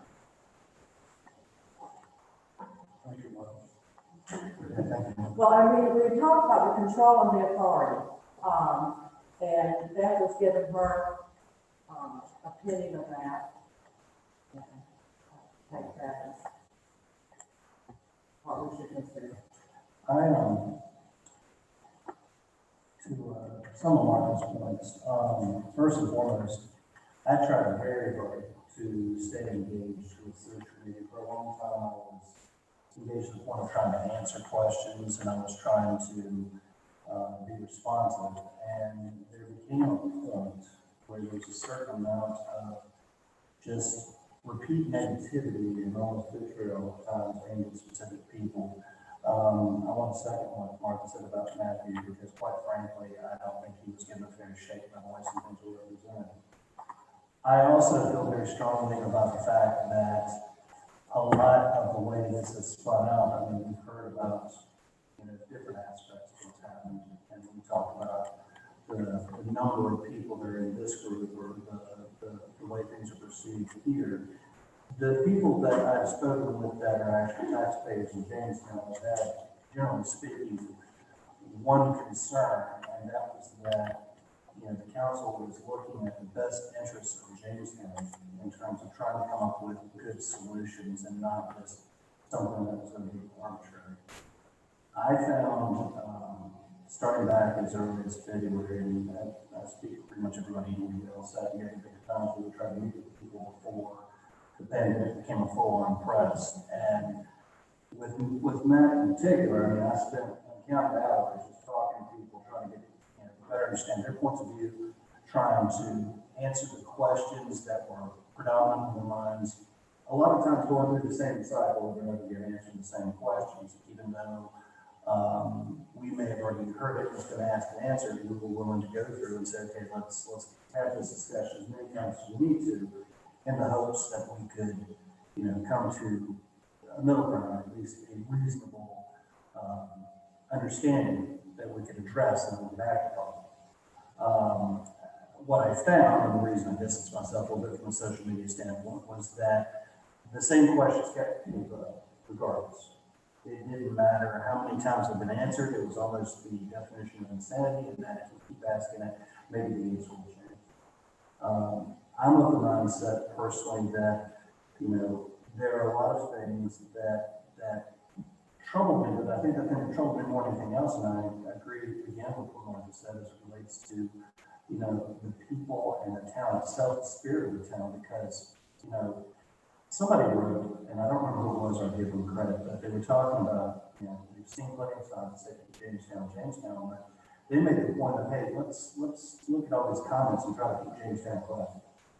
And that really stuck with me, because at the end of the day, you know, the minute you have to resort to calling out groups of people or trying to silence individuals or trying to remove them, you've already lost your argument, in my opinion, because you're no longer talking in terms of facts, you're talking in terms of, you know, a necessary approach to how to, you know, make your point.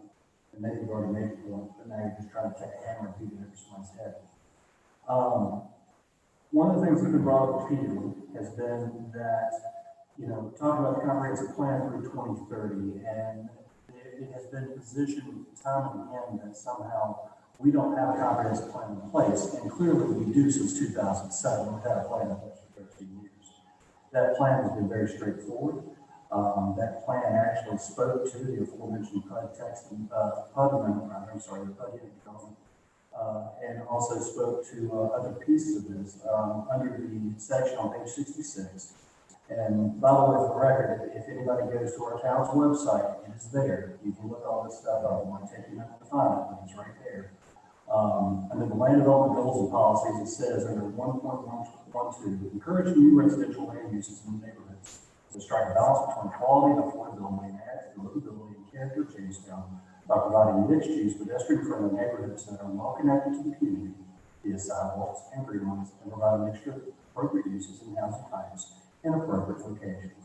The next section under 1.16, encourage alternative types and patterns of development, mixed-use, cluster, land unit developments, traditional neighborhood development to reduce development costs, to reduce traffic, to increase convenience and the sense of community, to protect environmentally sensitive areas, and provide more parks and open space close to where people live and work.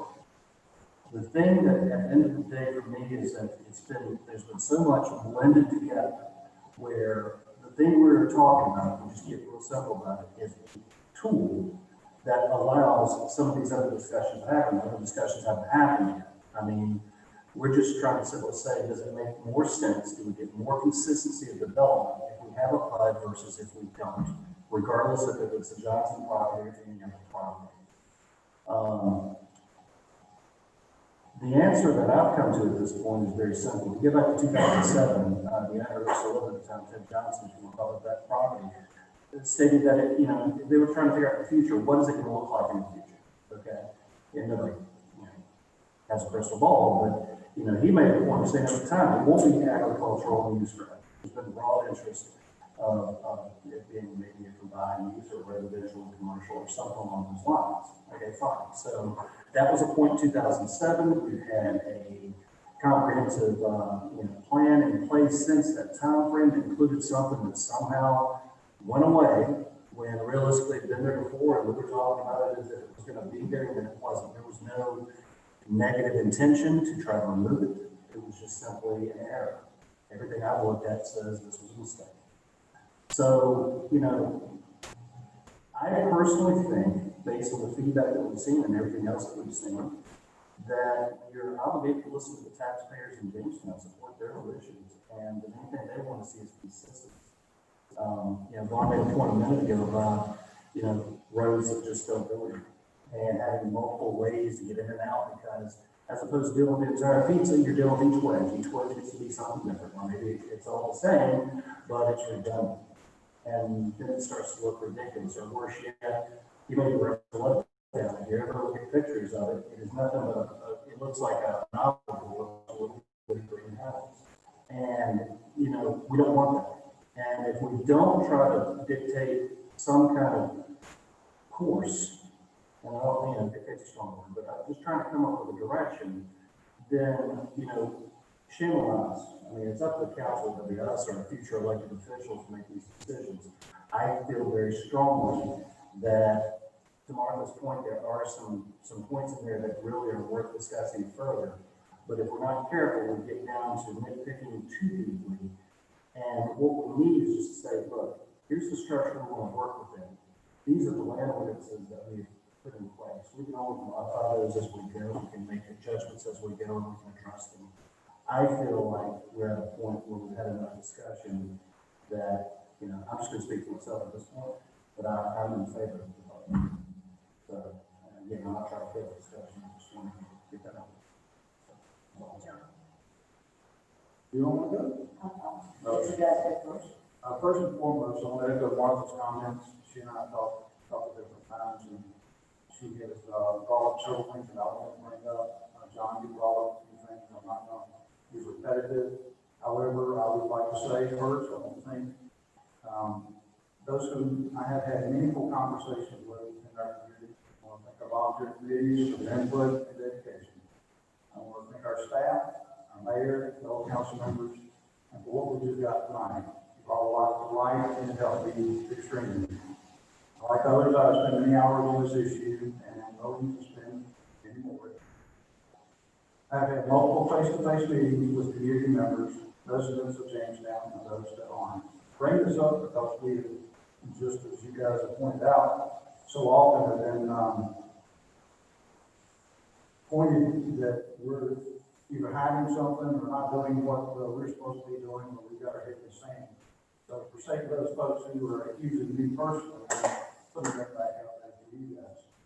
I've sent and received multiple of emails and had many productive phone calls. I have read social media posts that were cordial and informative, productive, with good ideas, and then some that were accusatory, lying, and downright nasty. Some were divisive, exclusionary, and selfish. A good portion of these posts are from folks who are in our EPJ and don't even pay Jamestown taxes, but I appreciate your input as well. I've responded in public. I've talked to neighbors, friends, and professional associates. I've talked to professionals in the fields of real estate and construction. I've visited these other towns and cities, some that we've got access to information tonight with, who had floods in place, or who have floods in place. I've read and studied other flood ordinances. I've met with town staff and other council members multiple times. I've asked questions. I've asked for direction to find other solutions.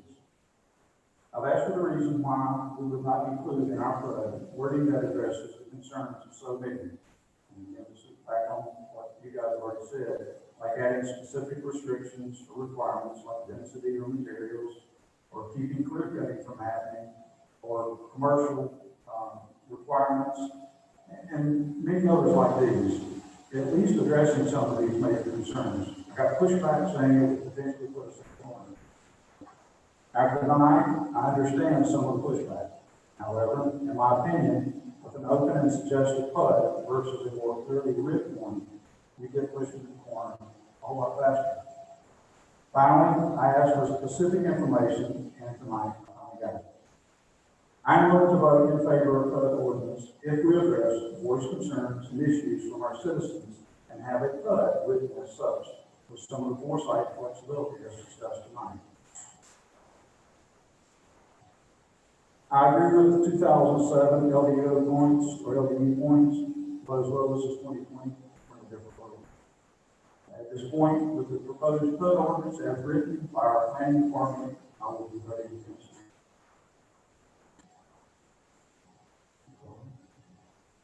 All right, you know, it's been an interesting few months for lots of reasons. But I'll have to say, at the beginning of this, when I first heard about PUD, I thought it sounded like a bad idea. You know, I thought, well, why would we do that? Especially if it's a large parcel of land, why not just, you know, have it split into different parcels, and if you want commercial, it has to be in a certain place. But then I learned what a PUD was. You know, I went beyond the surface, through the help of our staff, Matthew and others, and, you know, the UNC School of Government is a fantastic resource. Their Coach Canner's blog has some blog posts that are specific to PUDs. And then I just started learning more about communities that have used this and realizing that, like, some of the nicer places I've gone, either on vacation or just driving through towns, the ones that look cohesive, the newer places, you know, especially as far as saying from 60s, 70s, but more modern places, that look like they're purposeful and that looks like they were built with actual humans and families in mind, as far as, you know, ease of getting from point A to point B and community centers and things like that. And I Googled them and looked online and tracked back and find out a lot of those are actually PUDs.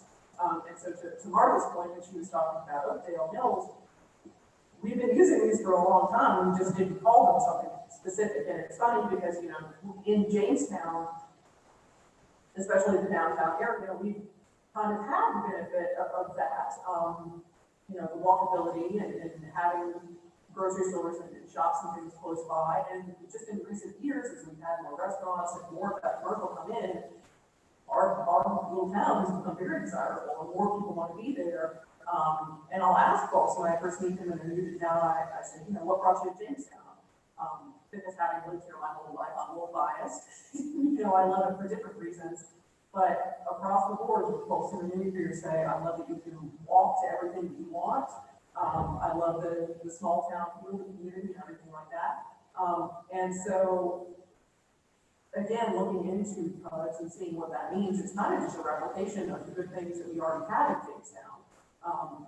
And it's interesting to be learning about this at the same time as kind of going through the AARP Livable Communities process, because literally everything that they have, documentation, they've done lots of research and case studies in different communities across the country. What they're talking about are PUDs. They want places where you can have a variety of ages living, options for age and place, which is very, one of the things that I'm excited about through this process is that maybe we would get some age targeted or at least senior appropriate options in town, which currently, we lose so many people who are in their two-story homes and they bring up they build and they raise their families. Now it's their time to downsize, they want convenient one-story living, and they have to move somewhere else. Yeah, I've heard that. And there's definitely a market for that. absolutely, and so if we can retain those folks in Jamestown, they want to be here. A lot of them are just really destined to leave because they love the town so much, and so many are volunteers or citizens or Rotary Club, and they've been doing these things for so many years. Well, once we lose them to the other side of Greensboro or somewhere else, they don't come back. They're doing stuff in the place that they are. So if we can retain the people who've been good to the community, that's going to be a really important thing to me. But anyway, so my evolution on the PUD is sort of, it really has been sort of what folks are saying. Once you learn more about it, you see the kind of control that the town has, both at the planning board and council and staff level. And, seeing the types of building that attracts, to me, it's a far better option for certain properties than having to go with traditional zoning. Now, I appreciate everything that Martha and Lawrence have pointed out as far as areas they might want to look more into. I would want to talk more about the fact that this could apply to parcels 10 acres or above. I feel like 10 acres would be a little bit small, but I might be interested in having that threshold go a little further up, because it does seem like, not that it has to be only enormous parcels of land, but 10 seems, maybe a little small, but something. Well, I had thought about that too. I want to say that I looked at what dark that we have, right, residential nature, and Riverwalk is 10 acres. The crossing is approximately 39 acres. Quarter Path Trace is 12.5 acres. Jordan's Creek is 12.45 acres. So, and really, I guess thinking, and so many of the things that you pointed out, but I can see it being an either or. So when I think about, well, why do I think 10 is too small? And then I just try to picture, well, if you just try to put as many people on 10 acres as possible, that could be really bad. But if we can control the density, then that fixes that. Or I could see in some areas where, having a more even mix of commercial and residential, if you had, little shops or office space on the bottom and then, condos on top. I can see that there could be applications where, all of these things, you can kind of speak either way about it. So in that way, I think leaving the general text a little bit more broad is not a bad thing, because I think, we don't want it so tightly written that it could only apply to one particular property. as I understand, no two parcels are alike, so the two projects are going to be alike. But I think if it were percentage based, like you were saying, Martha, commercial allowed, or, if we did, I know one of the concerns that people brought up a lot were apartments or multifamily homes, and if, either over a certain acreage or just kept it straight percentage based, only a certain percentage could be this type of thing, I could see going in that direction.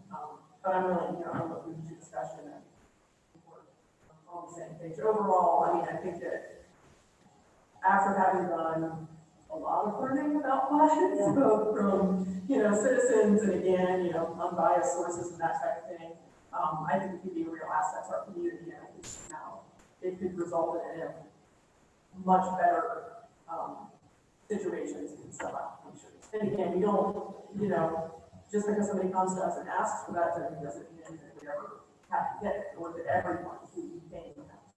Yes, that's the thing. It's not like it opens up a drive-through where anybody can come through at that point, just put in whatever. And there are no drive-throughs. There are no drive-throughs. You're absolutely right. at the end of the day, you know, I think we're stronger with it than without it. I think it allows us better consistency in terms of, especially the larger properties. I mean, you come back to the Johnson property, and I wish there was a way we could go back in time and separate that back out. So we just talk about the tool as the tool and what it might have to do for us. But unfortunately, that was taken away from us, so, okay, fine. But, you know, I would be interested in trying to figure out, okay, so from a language standpoint, where's everybody? You know, where's the spot, the sweet spot, everybody that means that can feel about it if this, you know, I mean, clear cutting for me is I mean, that's another, I think density is a factor. Those are the two things that stay in my head. I mean, you can go into, the mixed use from the standpoint of, what percentage can be commercial and then our apartments even an option, you know. Well, I'll just say, I do think the planning and development ordinance as a permitted use, in areas over 10 acres, I don't really have a problem with that anymore, although I've been around that, but then when I look at some, look at what we have. Right, so the acreage, it would that close. Yeah, so that's really not the issue. But I do think we need to have staff, define, or we need to talk about the density and I say we should have selected tree cut. Now, same thing as a clear cut. You know, you need to, the big mature healthy trees we need to keep. Although I know there's variables there. You go in, you got to put the water line, the sewer line, the road line, somebody you cannot keep it for. And it costs more money, as I said, but you'll have a better product at the end. If you do keep, well, as much as you can. And I don't know how you need to word that, if you leave that pretty broad to say, you know, you need to practice selective tree cutting and trees of certain age or diameter, you need to give top priority. That's pretty broad, but it's at least making them look at it.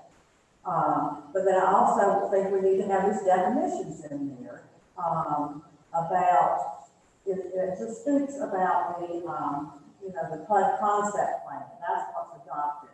And it does speak to what's in it, but I think we need to call all the final approved specs and regulations. I think that needs to have a name. I kept seeing others called a master site specific development plan. Maybe it doesn't need to be that long, but I think that needs to be in there, it needs to be defined, and then that needs to be stated that what is approved in this plan, that's what's built. I think that needs to be stated in there, not implied. And then I also think we need to state in there the process of how, if someone were to submit, which nothing's ever been submitted on anything yet, but if it were to be submitted, that process goes to planning board with a public hearing, town council with a public hearing, so at least you know the public has 2 times. And plus, I would think if a plot was to go through, you're probably going to have them 2 times. It's probably going to go through planning board more than once and the council more than once, but at least there's 2 times for the public to have input.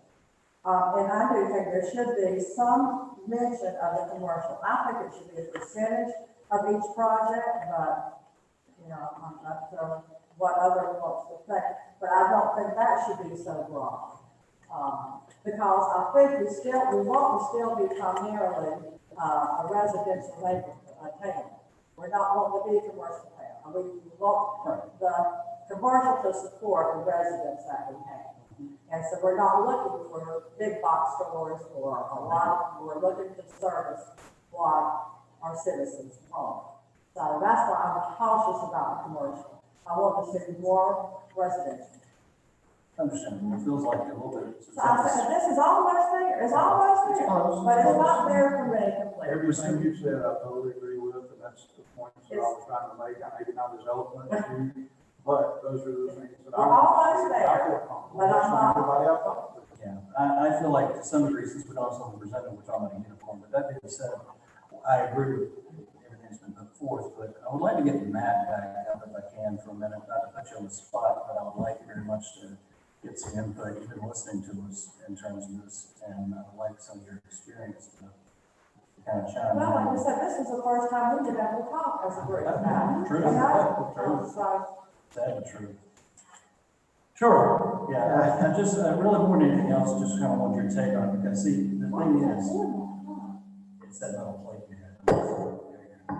It's just feedback. I'll do my best. That's all right. So, I mean, the thing that I'm trying to figure out is, can we move forward as it stands now with saying, okay, the PUD would be a good tool to have in the toolbox, and we've got other details we're gonna hammer out as we go, and then whoever comes in, that's where those discussions happen. I don't know. I mean, I honestly, Martha, I can tell you've got an opinion on it.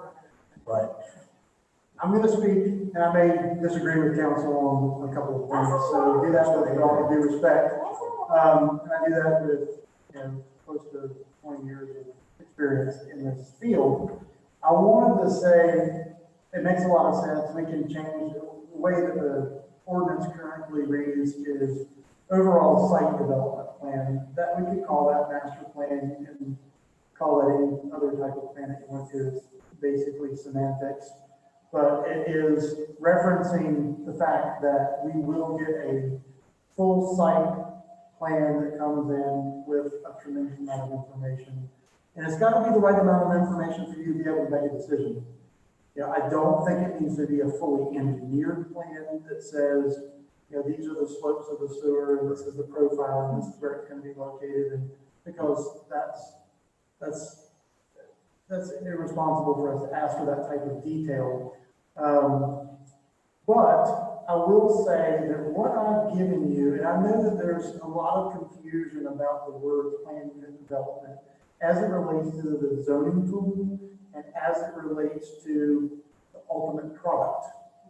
So and I hate the fact that the Johnson property thing has come about during this period of time because it's clouded the issue. In fact, it's made it very difficult for you as a council to make a decision, quite frankly, because the public is so confused about it. And we've spent a tremendous amount of time as council and staff going around and meeting with people. I know you alluded to the fact we spent many, many hours doing that. We have as well. We all have. Yeah. We all have, absolutely. That being said, what I provided you is a framework so that you can receive the request for a master planned community in the future. And then at that point, that's where you get into, do we have enough, regulation as far as the tree preservation areas or open space, regulations. Are the setbacks correct? Is the density correct? I know that there's been some information that was presented to council from a citizen, or at least somebody in the community that went through a bunch of different things that they had gleaned from other municipalities and other language. And most of those came from either Indian Trail, Wilkesboro, or Mebane. I did reach out to Mebane because there's a lot of information on the Mebane ordinance, and it's extremely confusing. The planning director in Mebane has indicated that they're going to be completely revamping that ordinance in the near future because it's so complicated that they're having trouble working through that with developers that come in. Well, it's exploded so much in the last 25 years. I mean, it used to be a truck stop. Right. The ordinance information that you have here, the language that we have here was basically adopted from Cary. And the reason, as Beth explained to you earlier, is that they do this a lot more than we do. They see a lot more large-scale development than we do. They're a lot more urban than we are at this point. But that's changing.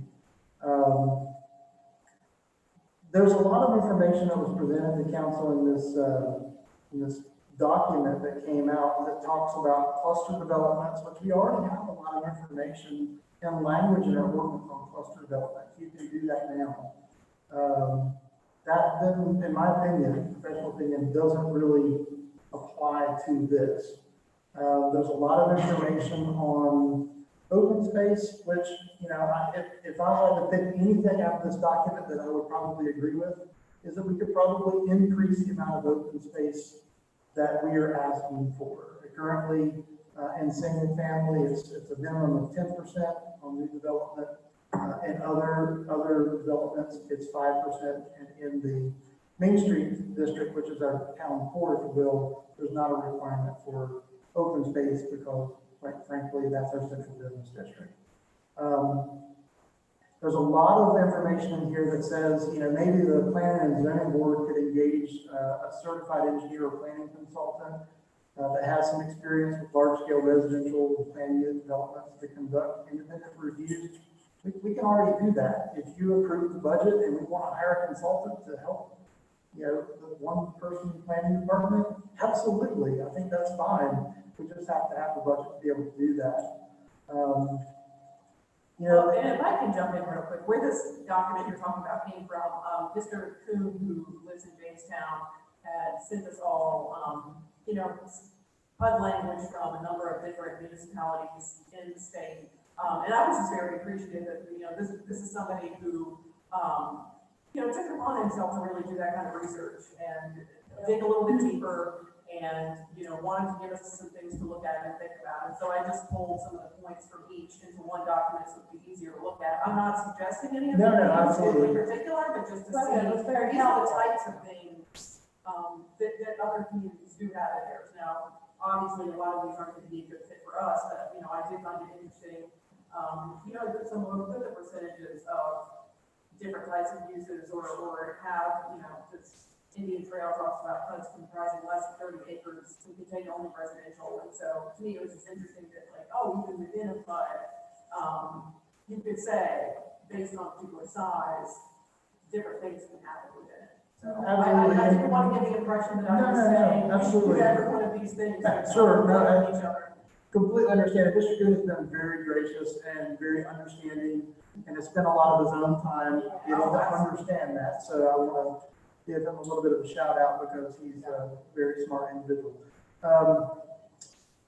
The other information that's kind of, you know, that's in here that I would highly caution council from, let's go back.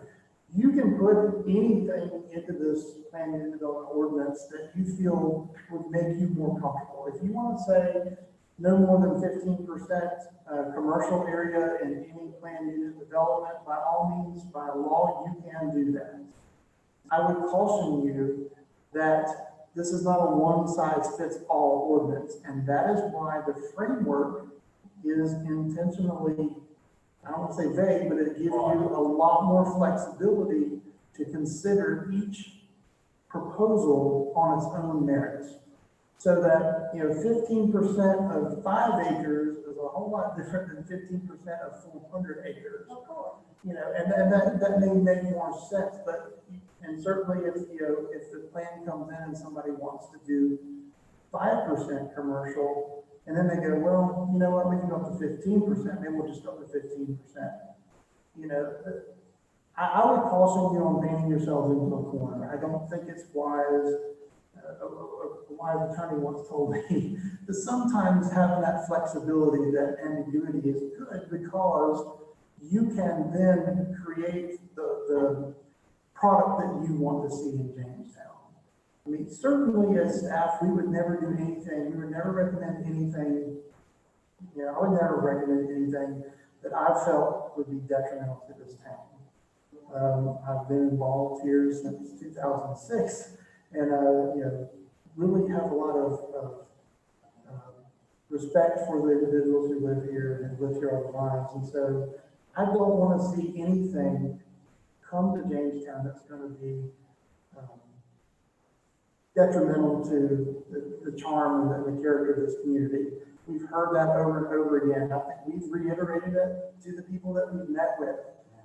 This framework that I'm giving you will allow you the legal ability to hold their feet to the fire, if you will, as a developer. I'm happy to discuss any specific questions if you have them. I just wanted to ask specifically, let's say, Route 5 passes, a developer comes in and we did put 15% there. But they come in and they want to do 17%. So what procedure would the council have to go through to change that? Is it more beneficial for it to just be? Sure. So an easier example may be, for example, the Nevins ordinance has a list of permitted uses. So for example, and I've used this before, if nobody understood that Blockbuster video stores or video rental stores were gonna be a thing until they were. And then all of a sudden they disappeared. Or sweepstakes, we'll use sweepstakes as a more relevant recent example. Nobody knew that sweepstakes was a thing until it was. And so if you have a list of uses in here that you say, all of these are, everything is permitted except for, let's say, adult bookstores, vape shops, and bait and tackle stores. But you didn't put in there vape shop, sweepstakes. Well, they're permitted.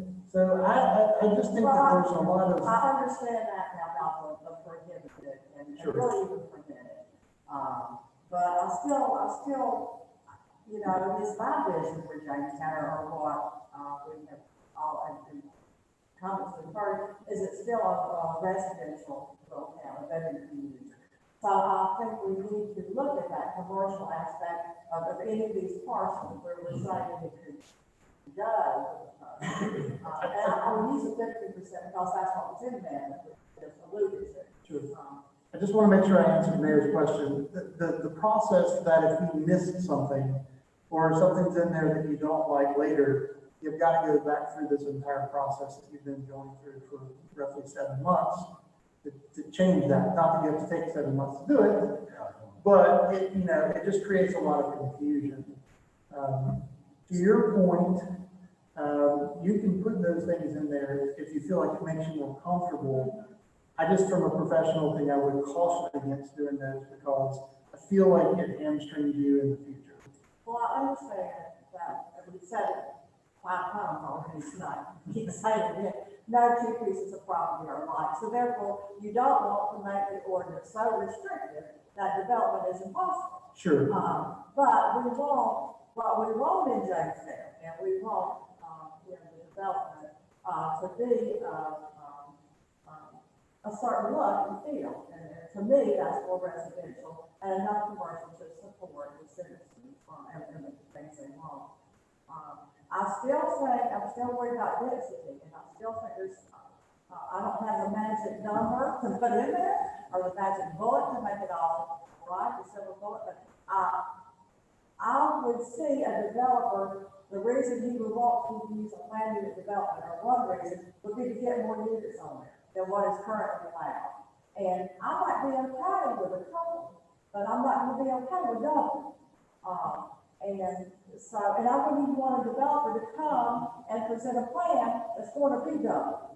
But we would still have the ability to turn that. Well, I'm saying, if it's in the, if we have it written in the ordinance to specify what that density would be, then the developer knows, I can't build that thing. I can't come and build something twice as big as their current ordinance. I'm with you. So I'm not even gonna go there. We don't even have to deal with it, because we don't want that change. We don't want a piece of land that is crammed full of as much density as you can get. And I'm Birds with you all there. that back and forth stuff. Mr. Birds, gone. So let me interrupt just for 1 second. I couldn't agree with you more. I think everybody, all of us in this room, really care about Jamestown. They want to see the highest quality, best development possible. I think my point is that this is not the time to negotiate every single development and say, I don't think 12 dwelling units per acre is enough, or it's too much. I think that that should be done, it depends on the piece of property.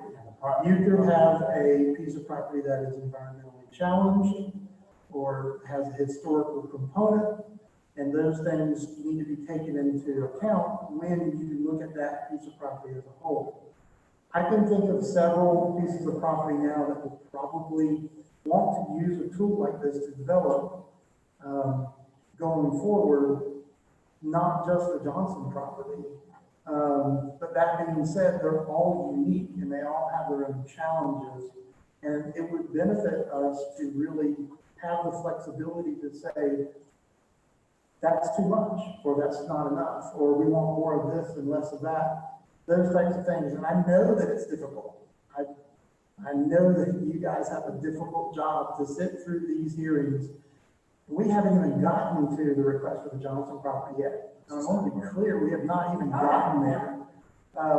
That's where we should take a lot of time and caution and make sure that we're getting community input on the character. But they haven't presented it. I'm not even talking about lots of property, no, I'm talking in general for. Sure. Where about density in any project, any parcels.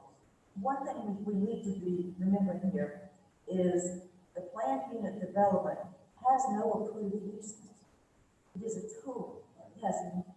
You can't say, well, you're gonna be able to do these 12 things. It has no approved uses until something is approved to us, presented to us, and we approve it. And anything they present has to be consistent with our goals and what we established in our land development board. And I may say, goals of the community will change over time. It will change from council to council, and it will change from year to year and decade to decade. You know, what was appropriate 25 years ago may not be what's appropriate in your minds now. I don't know, it may be. There may be components that you like. Well, especially with the recreation, that's changed. Sure. On the different generations, was a popular sport, I find, might not be in the future. Sure. And for many years, Jamestown had no sidewalks, Yes. and now we've got people all over the side. That was- So now we know that is something that's very I important. just keep going back, I'm almost there, but I'm not there. I think there needs to be some more language about the density, the commercial, the tree cutting, and I think we need to define, the site plan, we need to define the process, it needs to state in there that once that is approved, that is what's built. And we need to define the process again for how we get through planning board and council. So it's not a lot, but I think, I could not approve this tonight, I'll put it that way. I think at the end of the day, if it wasn't for the way that the Johnson property did play out, we're talking about a tool in one parking lot, because the nature of the way PUDs are set up. And I know more about PUD than I ever wanted to, quite frankly, I'll say that right now.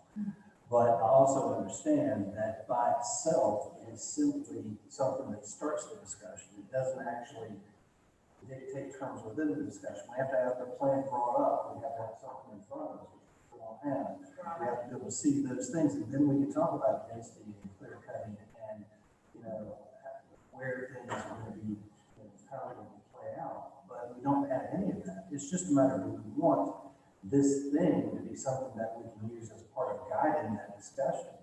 I'm gonna go out as far as saying that I agree that it should be less, not more, because it does give us that flexibility. To your point earlier, when some of you were talking about potentially putting us against the wall because of ambiguity, but I was just countering that.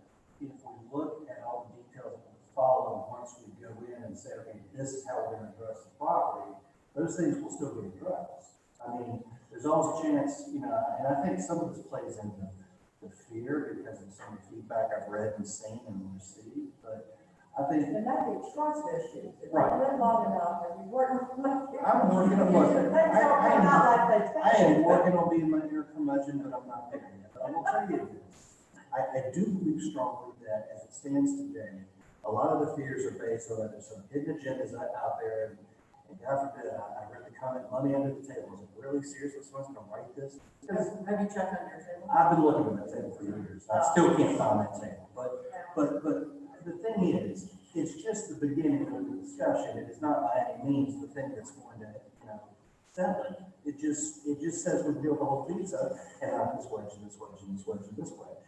Because if not, we've got like 19 roads that all go in the same direction or they run into each other.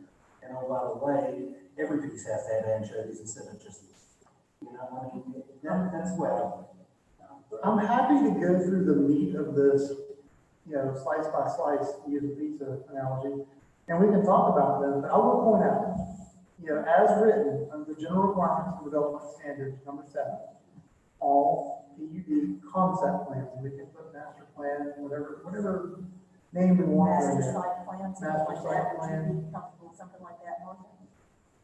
Master site plan? Sure. Site specific. Site specific, it shall specify development standards applicable to each permitted use in the PUD. Development standards that are applicable to the PUD shall be then specified in the concept plan filed with the zoning map change. The PUD concept plan shall establish the following standards. A, The location of uses proposed by the PUD must be shown in the concept plan with a maximum density for each type of residential use, a maximum number of units for multifamily dwellings, and a maximum square footage for each type of non-residential use. And we go further and further on and down into this. And the teacher there decided they want that. I don't know what is appropriate for every single piece of property on this We subset can could develop. decide. Well, because if Your you look opinion at, is even different. if, because a lot of this I looked at and was thinking of Johnson property, but then, Well, and, it's you more know, than there, well, that's what I'm saying, Yeah. so, and I know that a lot of the feedback that, folks got after seeing that first draft plan was they don't want any apartments, nothing, right, no kind of multi-family. Yeah. What if someone came to Oakdale Mill and wanted to turn that into condos, like you see in Saxon Hall, and, you know, I'm sure there would be people against that, but for the most part, I think that would be very appropriate, people would be very excited to see, you know, upscale condos or apartments or whatever it might be there, so that, you know, I do go back and forth, but then when I force myself to switch and think of different properties, then I'm like, well, wait a second, if I said you could only do this here, well, I guess you can't have those, you know, three fancy condos. Yes, and it would be very appropriate. Yeah. Well, Martha, you and I have been to some of these other towns that have been referenced, and looking at some of those PUD developments that are being said to be Yeah. cutting edge. We don't need cutting edge technology like that here. Well, you know, we went to Apex, and the thing, there were some things we liked, they're very expensive. The single family homes, I think we called on some of them, they were $450,000. But you could reach out and you could give your cookbook to your neighbor in their kitchen. And it was, the density, it was overwhelming, and this was about 150 acres. It was overwhelming. And so I think, okay, I think about the Johnson property, that's 460 some acres. And think of that many homes, it was overwhelming. And so I said this, but let me finish, what I was gonna say. But then I thought about, okay, if we don't have a plan unit development, they don't know what the map, so we're back to the Johnson property, because we're supposed to be talking about this weekend. 460 some acres, and Whittington Hall, I think was 4 dwellings per acre. Multiply that out, and what is it, 1,800 some homes. Now, don't go out and quotes, and Martha Wolf said we're gonna have 1,800 homes on there. I'm writing that down. Because, you know, you're gonna have, there is some, open space, and you do lose some for development. But it would be overwhelming anyway. I think, I just wanted to interject a little bit here. I think that, you know, a couple of points I want to make. Number one, additional, like adding some commercial, if it's appropriate commercial, if it's something that the town and the town council feels appropriate, would help reduce the number of dwelling units there. That would help alleviate some of the concerns about population issues. And I would say that I think a lot of times when people say, I don't like density, what they're referring to is, I don't like proximity to my neighbor. No, I don't like to see that many units put on, as much as you can put on this property. Because I think if you asked a lot of people, they couldn't tell you how many dwelling units are in Whittington Hall, but we often hear that Whittington Hall is the gold standard for And development. it's four, it's four. And I don't know that I would agree with that. There's a lot of different types of housing in Jamestown. And that's, in my opinion, what makes us desirable, Yeah. as well as the people, Yeah. as you said before.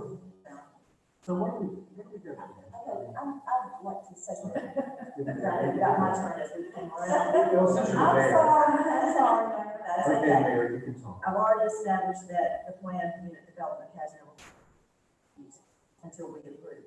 And that that plan must be consistent with our goals. So I wanted to tell you what you had jurisdiction over, or where you would have input into this, as opposed to what we have now.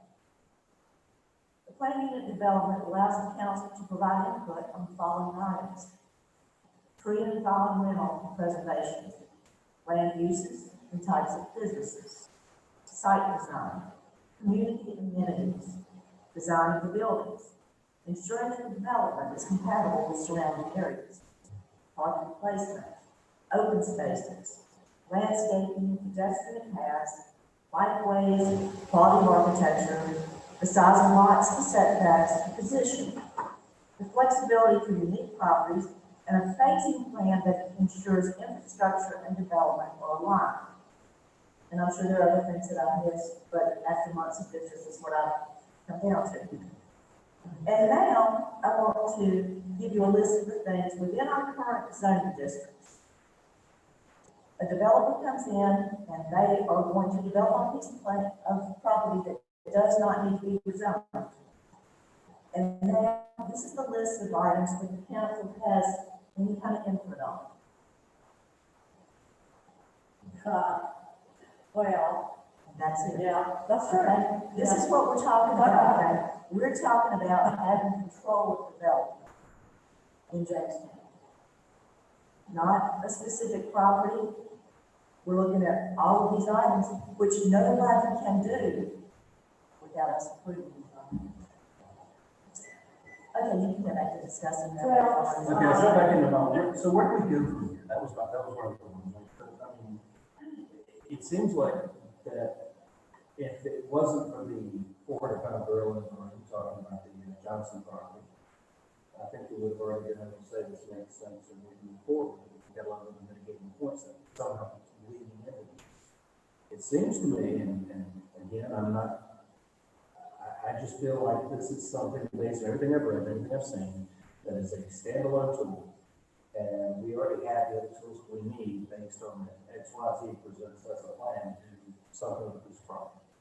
It's just a matter of do we want to move forward with having the PUD as one of the options, or if we don't.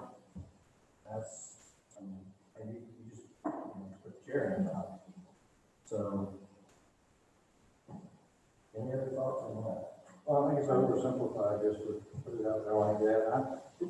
I may be the only one in the whole world that's glad that the Johnson property came up at the same time that this came up, because it's opened up a lot of dialogue.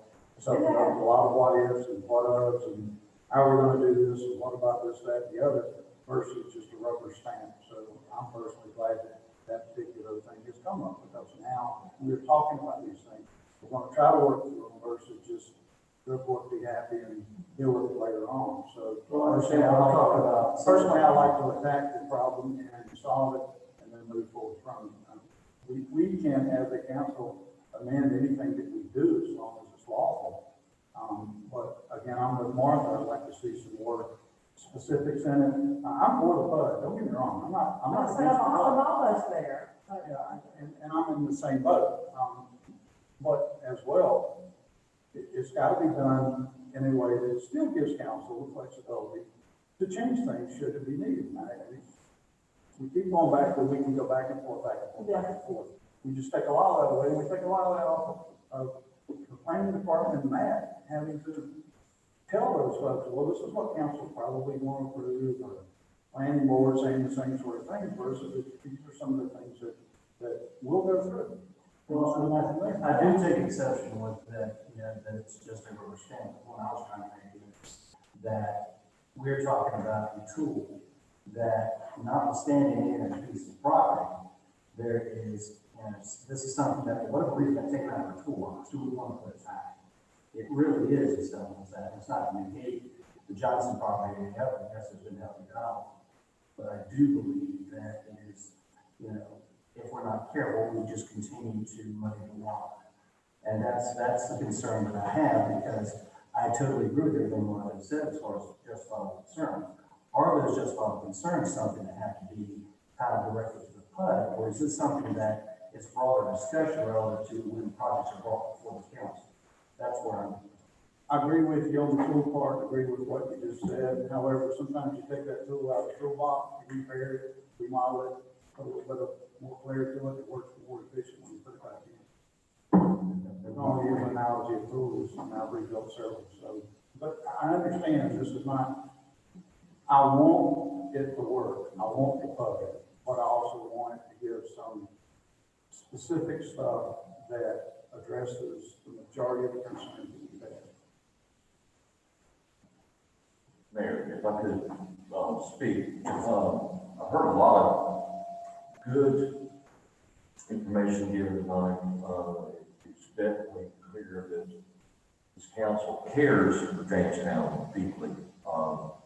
And I don't, for any of you feel like that you have to jump into this thing. Yes, it has been going on for months.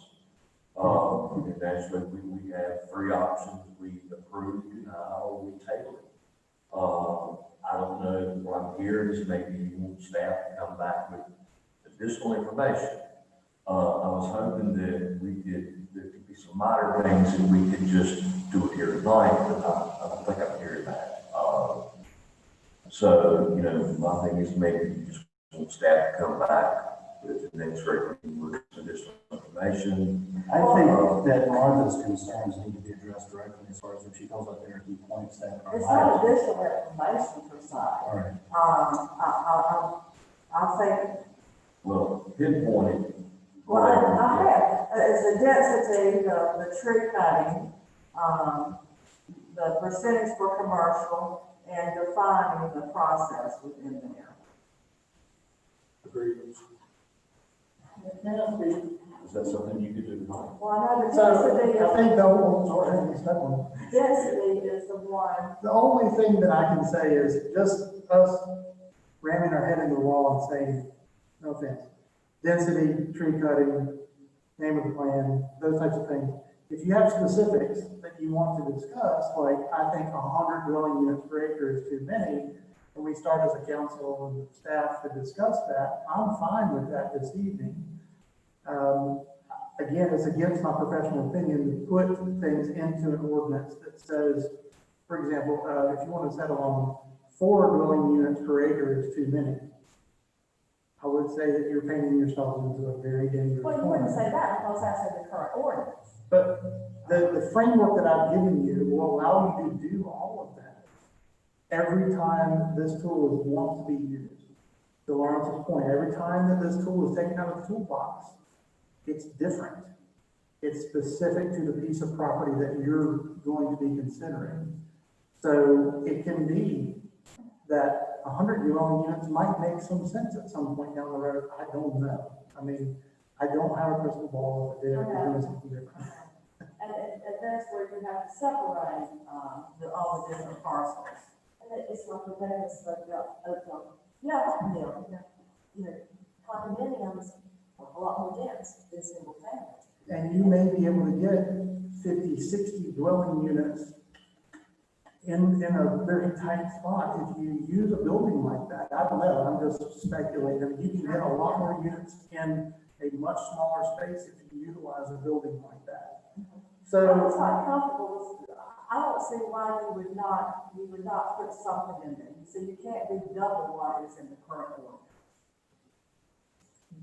this would be a base zoning district. This is its own zoning district. It has no uses, it has no density, it has no specifics in it whatsoever, except, and there is an exception in here that says that if there's something that's not addressed, and it's in our current ordinance, let's say they do not address tree preservation at all, it would default back to our ordinance, what's in our There isn't a ordinance. whole lot in our ordinance. And that's, I'm fine with that. I'm fine with you saying, look, the planned unit development is usually used for large pieces of property or very special and unique pieces of property. And as such, we feel like there should be some additional environmental concerns, addressed. And this is I'm going to use the example that we got from Rebecca. This is Wilkesboro. They say if you're less than 100 acres or less, not less than 20% of the gross acreage of the development would have to be provided as open space. If you're above 100 acres, it has to be 25% open space.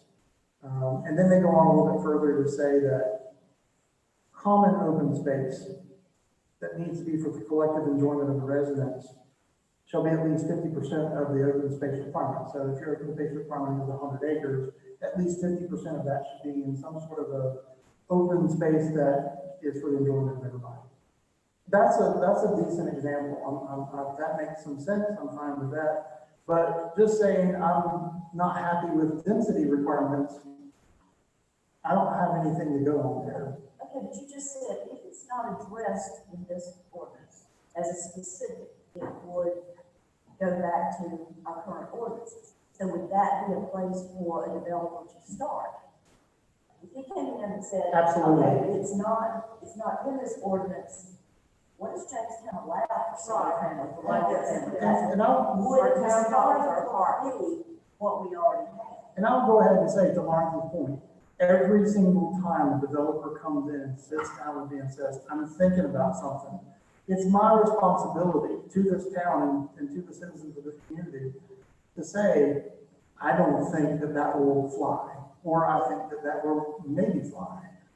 And then we have discussions about those things when we get to planning board and county council, and ultimately the decision rests with the council. So, and the same thing would happen here, and that process is described by law, and it's in our ordinance.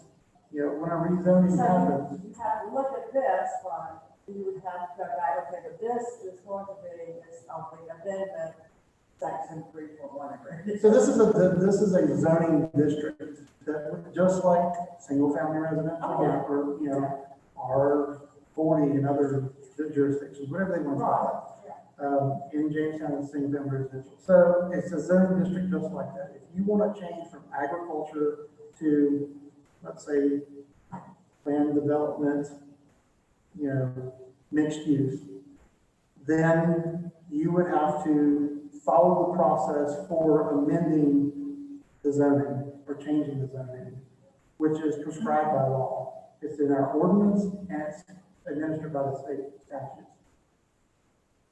Well, people don't understand that. I understand that people don't understand development. We're putting that in here as a process. Trust me, I understand people don't understand this process. They don't understand the public hearing process. Government in general is difficult for people to understand. My suggestion was to have it within this ordinance. But isn't that also what we're elected to do, is to make sure that these things are handled appropriately? I mean, it doesn't necessarily be written. Sure. For us to not say, hey, that doesn't make sense.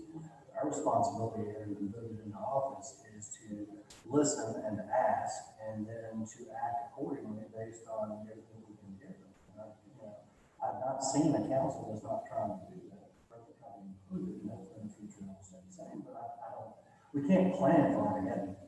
So, I mean, if we're honest Well, about that's what we're trying to do. We're I know. trying to think of every possible it, thing. and we're beating it to death in that regard. Well- I'm of a mindset personally,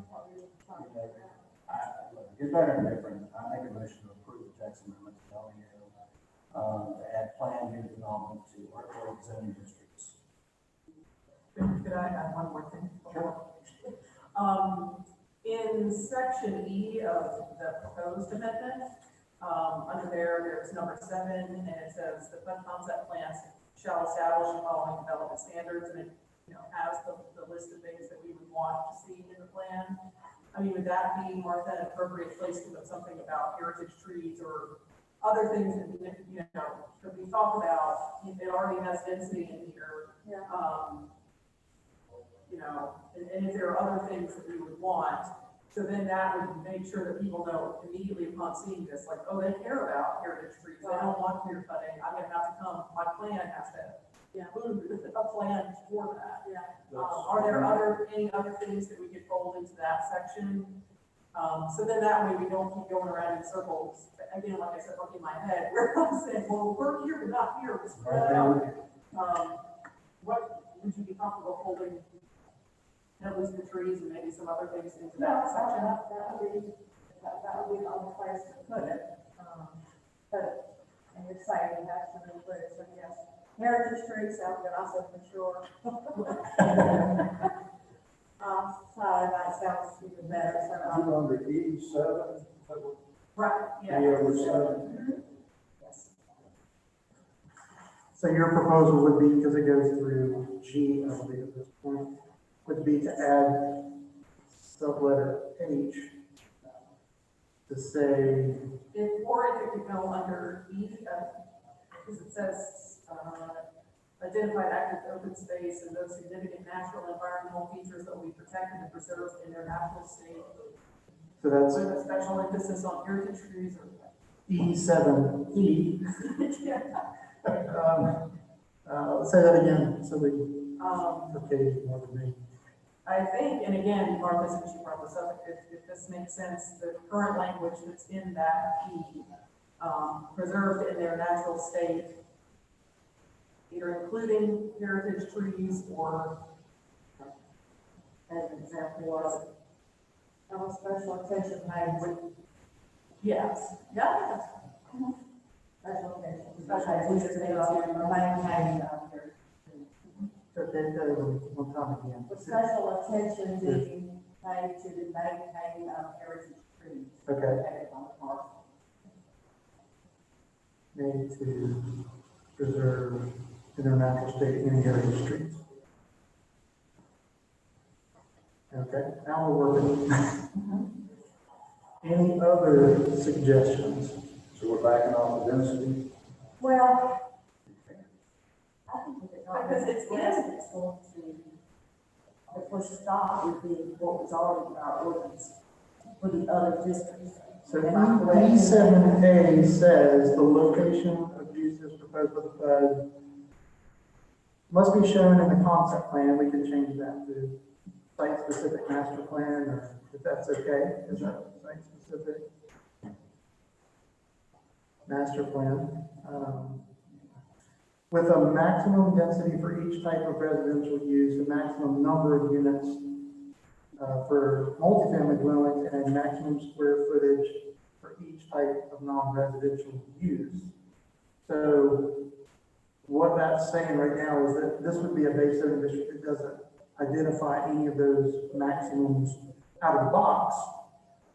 But we could say, you know, But it's already saying that it's gonna have to be addressed. it has to be addressed. It definitely has to be brought before the planning board and council and public for the vote. It has to be addressed. My point is what is good for one may not be good for the other. I understand. So that's, if you're comfortable with density, I was gonna go back to the tree thing real quick. I just Googled to make sure, and heritage trees are typically large individual trees with unique value, which are considered irreplaceable. So maybe heritage and mature trees, because I do want to get to the point of, you know, yeah. That you're the option. Back to density, sorry. Well, thank you, appreciate that. Well, I understand about the density. seriously, there's a lot of noise in the background, sorry. Yeah. It's hard for me to hear you.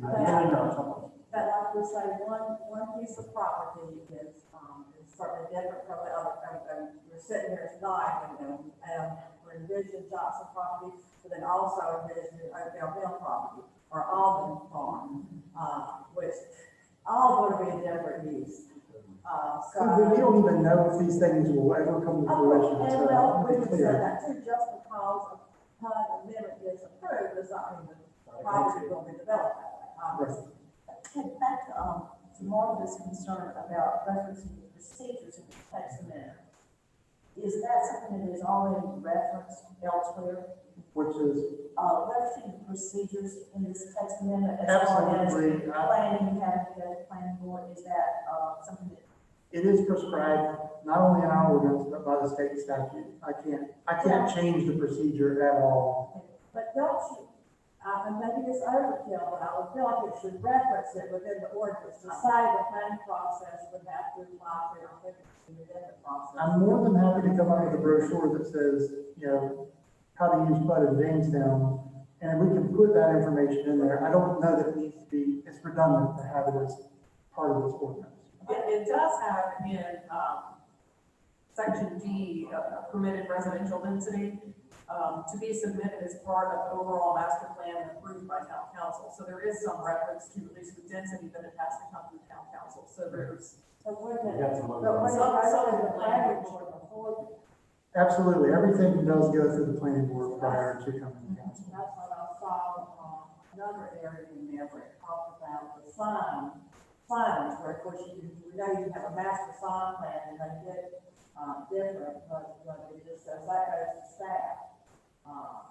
So I just was going to be sure. So would, in that same section about permitted residential density, if there was a line added that, to be submitted as part of the overall plan and voted on by the planning board and then approved by town council? So we would have planning board in there. Yeah. So you could say to be submitted as part of the overall master plan and approved by planning board and town council. Well, it's not approved. Or consider, Would be approved by. No, that one, yeah, it was, it was in that right. I would say submitted to planning board.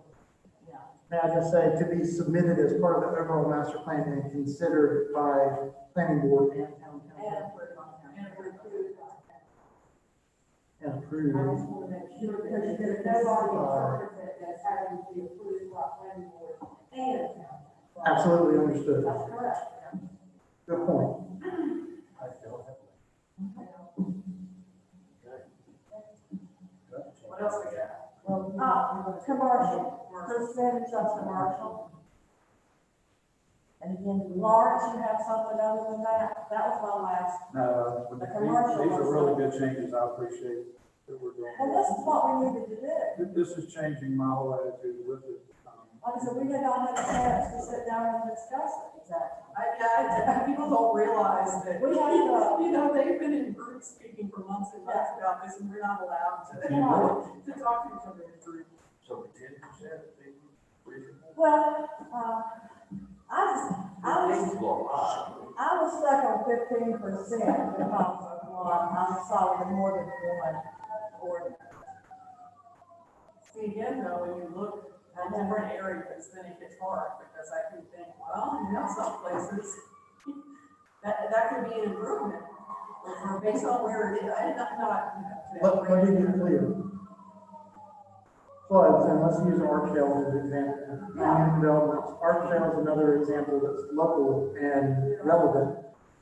Planned unit developments can be all residential, they can be mixed use, and they can be all commercial. Correct. You know, so I want to be clear that we're not hanging ourselves back into that corner and saying, now, if you want to say in residential planned unit developments, there's a maximum of some amounts. Ma'am, That would become a mixed use, would it not? it would be mixed use. You know, Or it would be mixed use. We're not having to address it, commercial. Right, it would be not mixed having to use. address it. Apologies. But So I'm the trying to mixed use, think of they that on the don't fly. have to address it. Trying to think of that on the fly, and it's a little bit, What did you just say? I said, based on what Matthew just said, the 15% would not have to be addressed if the flood was 100% residential. It would not have to be addressed if it was 100% commercial. correct. But the only place that it would need to be addressed would be in a mixed use. That's correct. Residential. So I'm going to use, Isn't that contradicted then by what you guys are talking about by section 8 on 8.4, 5.1 planned unit development, section 8 intent, those first couple of sentences? Where are you at? so it's on the, under intent, it's on the very first page. It says the planned unit development district is established to accommodate commercial, residential, and a mixed-use pattern development on a large-scale site. Development in this district accommodates a range of uses and goes on from there. I would say that I'm going to use the Almond property as an example. I know that the people in the audience that are probably elsewhere don't probably know where that is, but if you will, near the Jamestown Elementary School entrance at the corner of Harvey and what is going to become the bypass, the middle school, excuse me. In that area, when we did the comprehensive plan back in 2007, identified the fact that that will be an at-grade crossing for the bypass. It will cross Harvey Road at the same grade. We feel like there will probably be development pressure in that vicinity in a commercial nature. I don't know. That's just the crystal ball. You know, when you have a lot of cars passing by a certain area, you tend to think, Logical assumption. logical assumption. If that property were to develop and they wanted to do the front half as commercial, the back half as residential, then we're in a pickle because we have said no more than 15% of your property can be the commercial, when that may actually be in Jamestown's best interest for it to be commercial. It may not, I don't know, that's up to this council or future council, or, So we'd have to get together again too. and you would have to go through this process again. If you leave it sort of as is, it's a case-by-case basis. When it comes in, if they come in and they say 88% of this will be commercial, and you say, I don't like that, it has to be 40%, that's when you can say, I'm sorry, I can't approve this because it's too much, it's denied.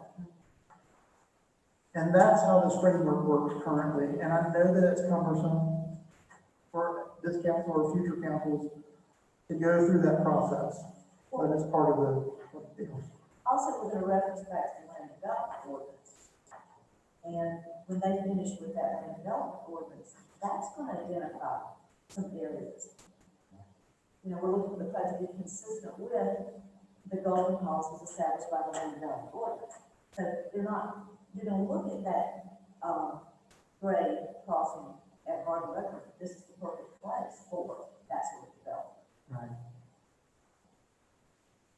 That's my only caution. I mean, it is absolutely 100% legal to put those handcuffs in there. I won't use that word. But it is absolutely legal to put that in there. I would just caution you to be very cautious about doing that. So if we did that, we put a percentage on it, just hypothetically, put a percentage on it, that particular site comes up and they do what you want, and you look at it, and go, well, it can't be approved, if they not approach planning board, then come to us to amend that? They absolutely could come through and try to amend that. You know, we go through, it's very, obviously a very difficult process. If I had to make a recommendation, if you felt like it had to be something in there that says a mixed-use district can't be greater than some sort of percentage, my mind is settling on 50%, because if you're greater than 50%, you're more commercial than you are residential, and, you know, you're kind of crossing the line. So if you wanted to, and that gives a lot of flexibility. I don't think that you will see a mixed-use district at a 50-50 split. Well, you should be reported at the end of it. I don't think, in my opinion. I agree with you on that one. Well, if you're gonna say 50%, because my point being, where, I'm assuming the uses and the vision that we want is to have more residential. And I've made that point several times, so I'm not gonna say it again. So to say 50% commercial, just don't do it, you know. Sure. If that's your recommendation, I would not do that.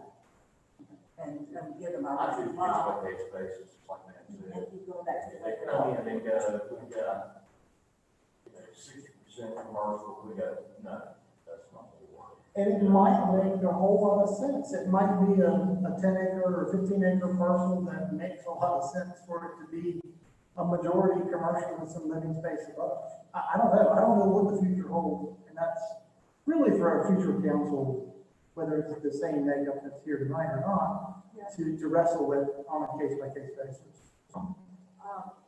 Just was gonna ask on the last page of the ordinance, I guess it's F2 on signs. Yep. I just wondered, Matt, where it says that, of course, they can encourage that a master signage plan, and it's determined by county staff to be suitable for the public. Don't you think council ought to have planning board and council ought to have a rating on that as well? Because we do under the current ordinance. I'm trying to find that lead glasses. Yeah, it's a small print. Say again. Under the signage,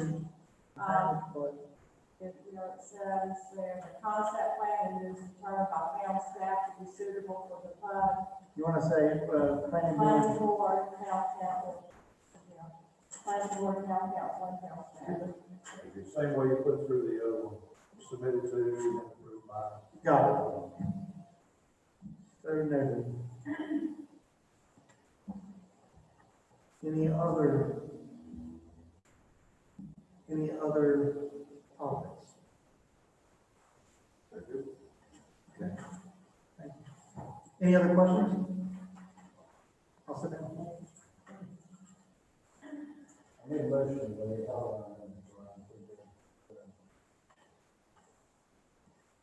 that were just written down. I would just stay with your requested amendment.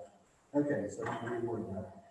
Let's see, I make a motion to approve the text amendment to the LDO plan, to add planned unit development for the zoning districts, including the additions that we just made a few minutes ago.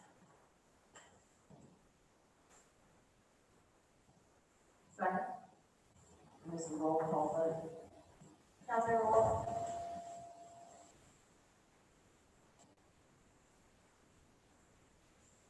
Aye.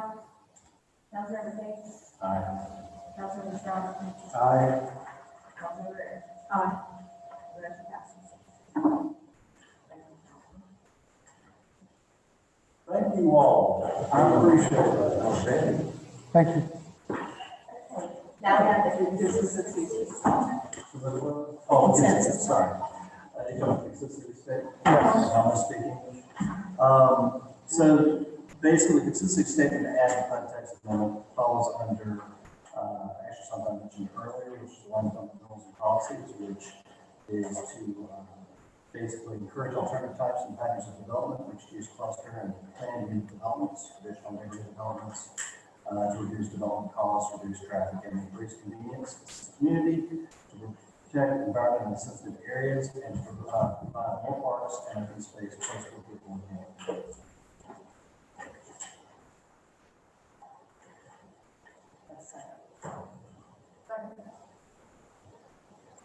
Is that also roll call? No, it's not. All in favor? Aye. All opposed? Thank you. Peter, what would you like to move on to the, public hearing, consider the amendment to town code? Just, very quickly, the, Flower Executive Order 124, towns are asked to modify their, water and sewer ordinances. That's right. The aforementioned order. And, we'd like to amend chapter 2, operation of water and sewer systems to add, states of emergency.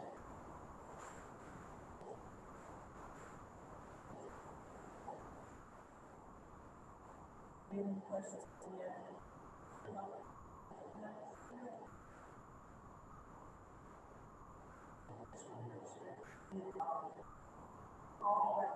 You went outside.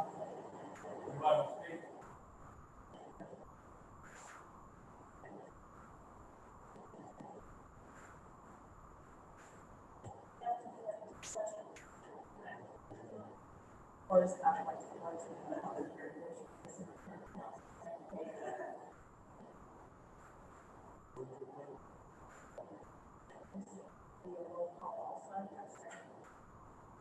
Councilmember Wolf, aye. Councilmember Hicks, Councilmember Strong, Councilmember Ritter. Motion passes.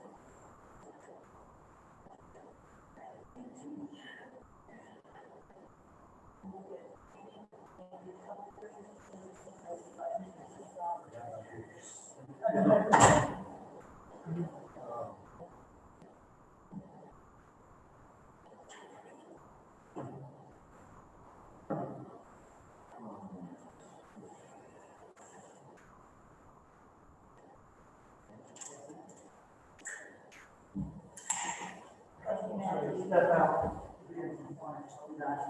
Personal note, I want to thank you. All have along openings that we needed to have addressed, y'all had very strong tone about it. We're very happy to be here. And in a very civil way. Versus some of the ways that we've been treated on the media out there. That's a fact. Well, I think we do, we'll all get the room and speak on these things and say it's important to us. And that's still, did you have to go to you? I'm just checking. That's a really good point.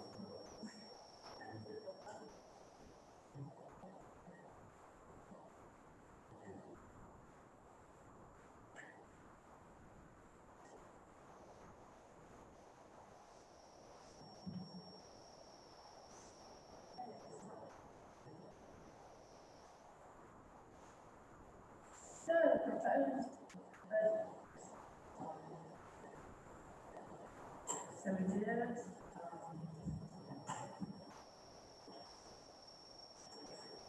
The budget does include the 2.5 cent property tax increase, which is a pass-through on the time process bill for our district.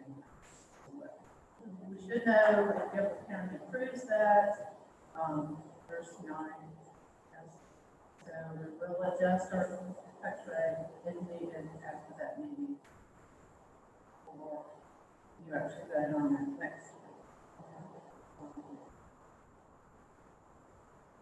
As noted in the budget, it's in the last month, water rates will remain unchanged, sewer rates will decrease approximately 4%.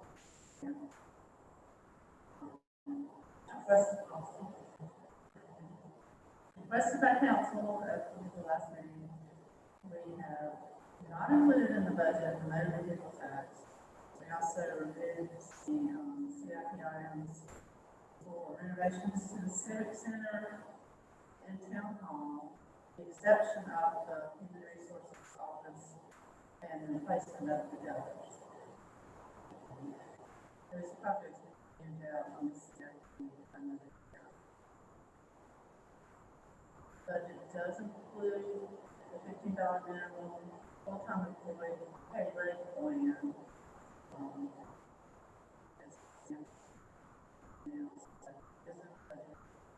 Includes some increases to salary and fringes based on the update of the pay grade classification. Projects of approximately $1.3 million are included in the 2021 general fund budget. These are all included on the CIP, as well as there are approximately $2.6 million in sidewalk projects that are capital project funds, so they are not in the operating budget. They are on CIP and separate. Water and sewer projects include approximately $2 million for East Side wastewater treatment plant and Riverdale pump station improvements, as well as approximately $1.7 million in town water and sewer improvements. The budget is presented calls for fund balance to use in amounts of $1.2 million in the general fund, $1.9 million in the water sewer fund. These will be to fund capital items. The proposed budget for 2021 fiscal year, total all funds, excluding interfund transfers, shows a 31% increase from the 2019-20 amended budget. The general fund budget increased 8%. This is mainly due to street resurfacing of $275,000 being included in the budget, whereas we had none of that in the current year, 2019 budget. The water and sewer budget increased 64%, which really accounts for the majority of the total budget increase. And that's due to having almost $4 million in capital improvements to the water and sewer in the state.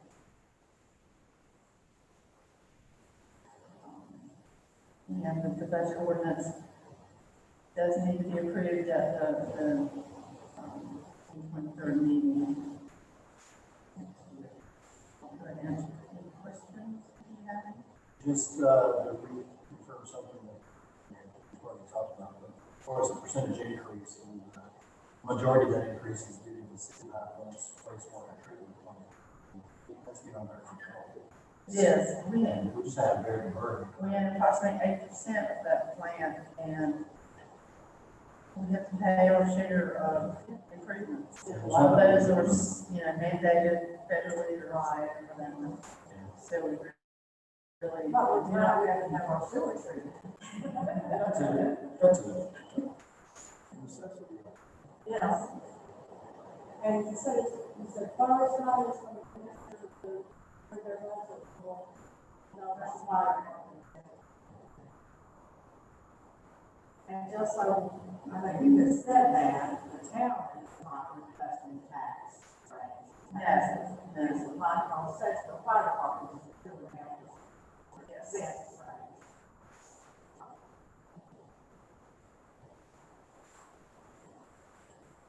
Any other questions? No, I was just gonna say, so everybody interpreted that you're somehow trying to increase. Yeah. It's just not so. And I think, we've done a good job of going under the budget, especially the times that we could get together. Because we do have this one big shortfall, which is going to come for another year. Thank you, Judy, for all these years, Yes. not letting us spend left and right, because Yeah. now, We you need know, to. look to the left and right of us and other communities that are having to shut things down, break and curtail services And so I'm glad we have our health program. Yes. I would not be able to sleep at night if we didn't have that, because we know that the town's taken care of. I personally think that any recommendation that we would look at, the end top. So, strong that, it's good that we got that. And that we kind of. Yes, I Sorry. agree. I think we're in more than this. Yeah. So we, and I think, was, last time we went over the budget, all the things that I had issues with. Really, we should take no action until our special, we've got the, public hearing, right? Yes. As soon as, we finish the questions for Judy, we'll open the public. Thank you. Thank you, Judy. Thanks. Anybody? Do we have anyone who would like to speak on the public hearing? Get your Budget docs. call? Get those docs.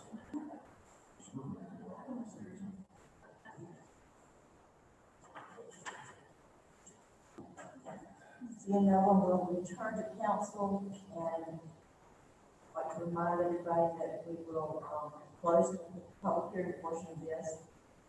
Any discussion additional at this time? I don't know. I just personally am very grateful that we're in a position, especially in the year that we're having. I'd like to remind you that on June the 23rd at 6:30, we will be in the Civic Center to consider the approval of the budget. Thank you. Ken, would you like to address the consideration of the increase in the Yes, wage ma'am. county? Thank you so much. This actually was an item brought up at our April 21st meeting. Where we're asked to possibly look at increasing the minimum wage from $14 to $15 an hour.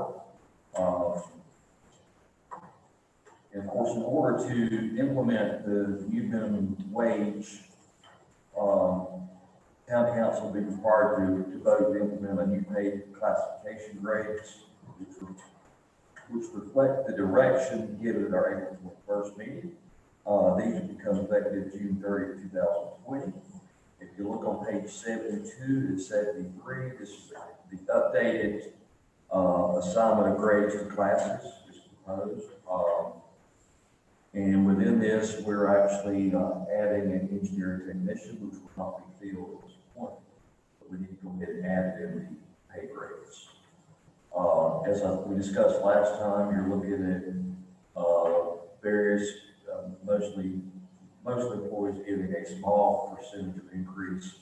You're looking at $1 an hour up to 75 cents and up to 50 cents an hour for most employees. This does not affect the town managers. I'm not included in this, so, but it does correct two positions that we had that were not classified correctly. It brings about 6 employees up to their minimum pay range. And the total affecting the budget is going to be about $63,000. This will include all employees. And Judy has his budgeted in the budget tonight. Well, I think it started with Rebecca, and which I thought was an excellent idea, that the minimum wage is the starting salary for any job, should be $15 an hour. And then, of course, Lawrence, who had experience with this, let us know that we had to do a fair distribution, and so that is where the staff, Judy, I know we spent countless hours to make this be a fair process. And I appreciate all the work everybody's done for it. But I would, the the employees are the wheels that make the town go. We can make policies all we want, but they're the ones that, are the wheels that make the town go. And they were out working during the city 19, and once they could work from home, they did work from home, but they also had to pay some come in, so people could stay home and, you know, not have to get out, but they were out in it. So I, for one, certainly would want to approve this, for all employees. To expand on that, days like today, you got them out there slipping back and back track. Yeah. That's right. Yeah. And we have not updated this table since we adopted it back in 2000. It was due. And we have good employees, and, We want to retain, and this helps retain, so. And we're, again, you know, back to, thanks to Judy for keeping us all online for so long. I think it says a lot for our community that we're able to provide this. I think it's the right thing for us to do. And, you know, it's something that we can be proud of, that we can compensate, especially people on the lowest end of the pay scale, that we know are the ones out there that can work through everything. And that we can show them that. do I have a motion? You should make the motion. I move to approve fiscal year 2021 pay classification grades as proposed to increase minimum FTE rate from $14 an hour to $15 an hour effective June 30th. Second. All in favor? Aye. All opposed? Thank you. Then we'll appreciate it. Would, We appreciate that. anyone like to have a recess before we move to new business, or we should? Let's push on through. All right, thank you, Judy. Thanks, Judy. And we will. Sorry. Don't go here with that. Be right back. You may be back by the time Paul gets here, so.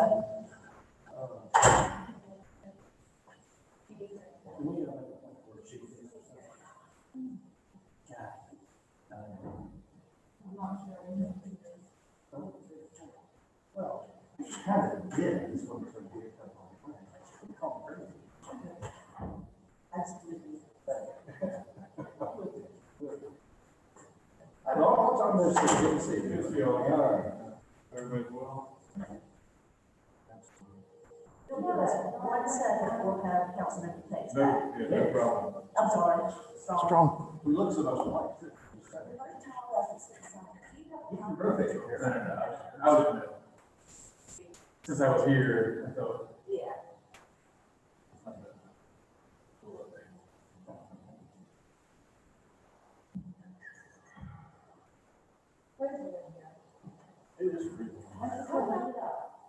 I didn't touch it. I didn't touch it. I didn't touch it. But not too far off. No, I don't have to do it, I don't. Dr. Chill.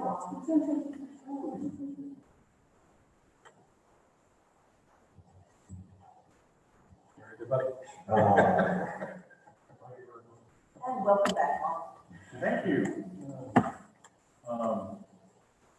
So since I was going to be here, I'd asked Matthew if I could give y'all just a quick update on the comprehensive plan, since I guess we've been at it for about 6 months or so now.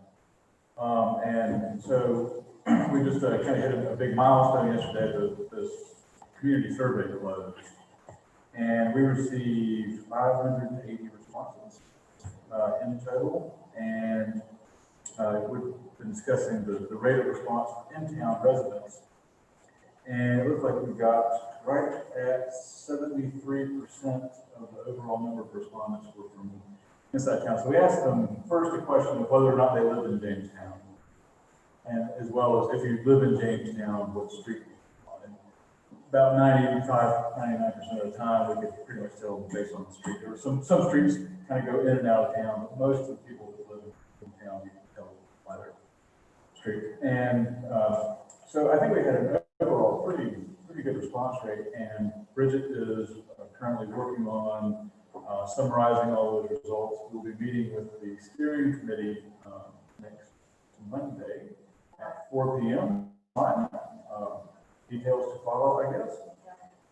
So if anybody is interested in seeing those results live as they get revealed, please tune in next Monday at 4 p.m. Overall, we've been kind of following along with the results of the survey as they come in, and we've had some very thoughtful responses. One of the most interesting things in the survey to me was the amount of time that people actually spent on there. It's not unusual. Maybe 3 out of 4 people that took it spent at least 25 to 30 minutes filling out the survey. It's not a very long survey, but people really were giving very thoughtful answers to us in our open-ended questions. And so I think we collected a lot of really good information.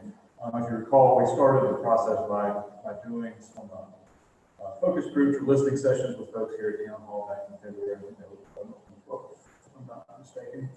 And we talked to a lot of really great folks and learned a lot of good stuff then. And then we took that, what we learned, to develop a survey, and we deployed that out to the community and promoted it. And with almost 600 responses to that now, I think we have a really good base of information, understanding of the direction people want to see in terms of these broader questions that we've been asking. So I think the questions are really focused on things like quality of life, we can make positive attributes of Jamestown, or what are the things that you think the town could be doing better. And so we'll be using that information to help inform the process moving forward.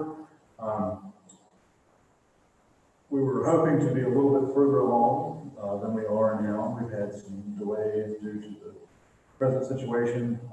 We're really the next step of the process.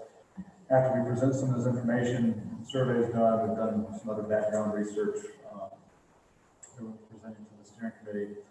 Would be to really begin engaging the community at large in a more focused public outreach process, which we're going to, I think, given the way things are and given the timing of everything, we might have to adjust our direction a little bit on that. We were hoping things even do better, a little better right now. Last time we spoke with the steering committee, that unfortunately did not materialize as well as we thought it might, but we will stay tuned.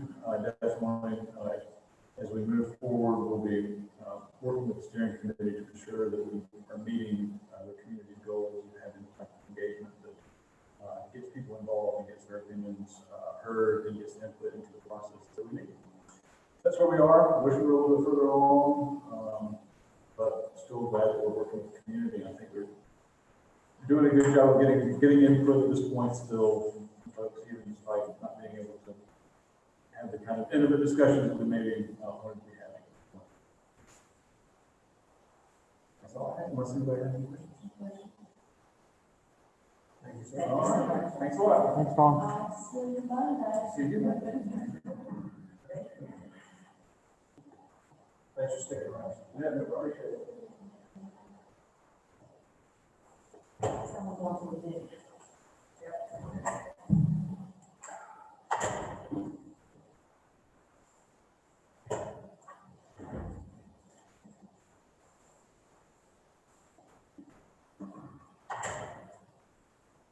You can hit Control L, Katie. Control L. Yes.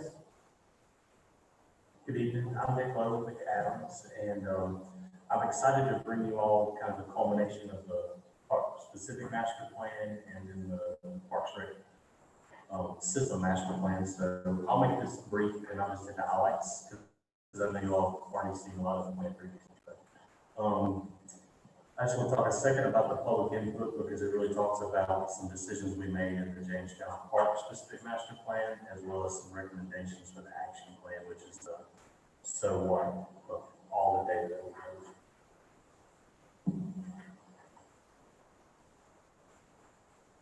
So just to take a look at priority investment rating, which is basically what facilities people are looking for, we really want to focus in on fitness walking loops, senior center, nature trails, picnic shelters and playgrounds. Those were some of the main facilities.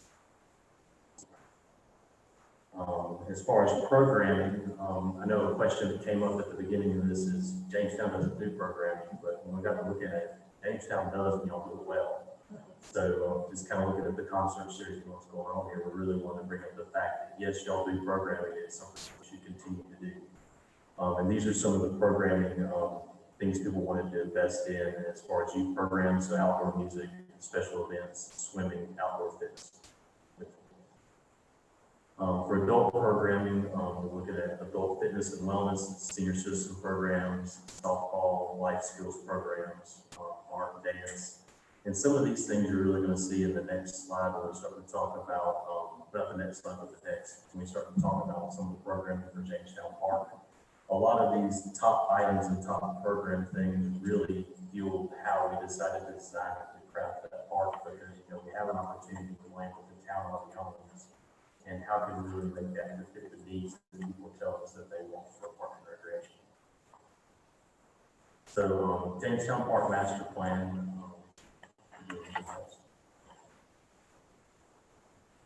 Existing conditions. So you've seen in the master plan document, we did an assessment for the park. So when we looked at the existing conditions for the park, we looked at accessibility and safety. So how are we getting people from the parking lot and around to the different amenities that are happening within the park? We also want to look at, you know, just different abilities of everyone. So young, old, disabled, whatever. We want everyone to be able to enjoy the park.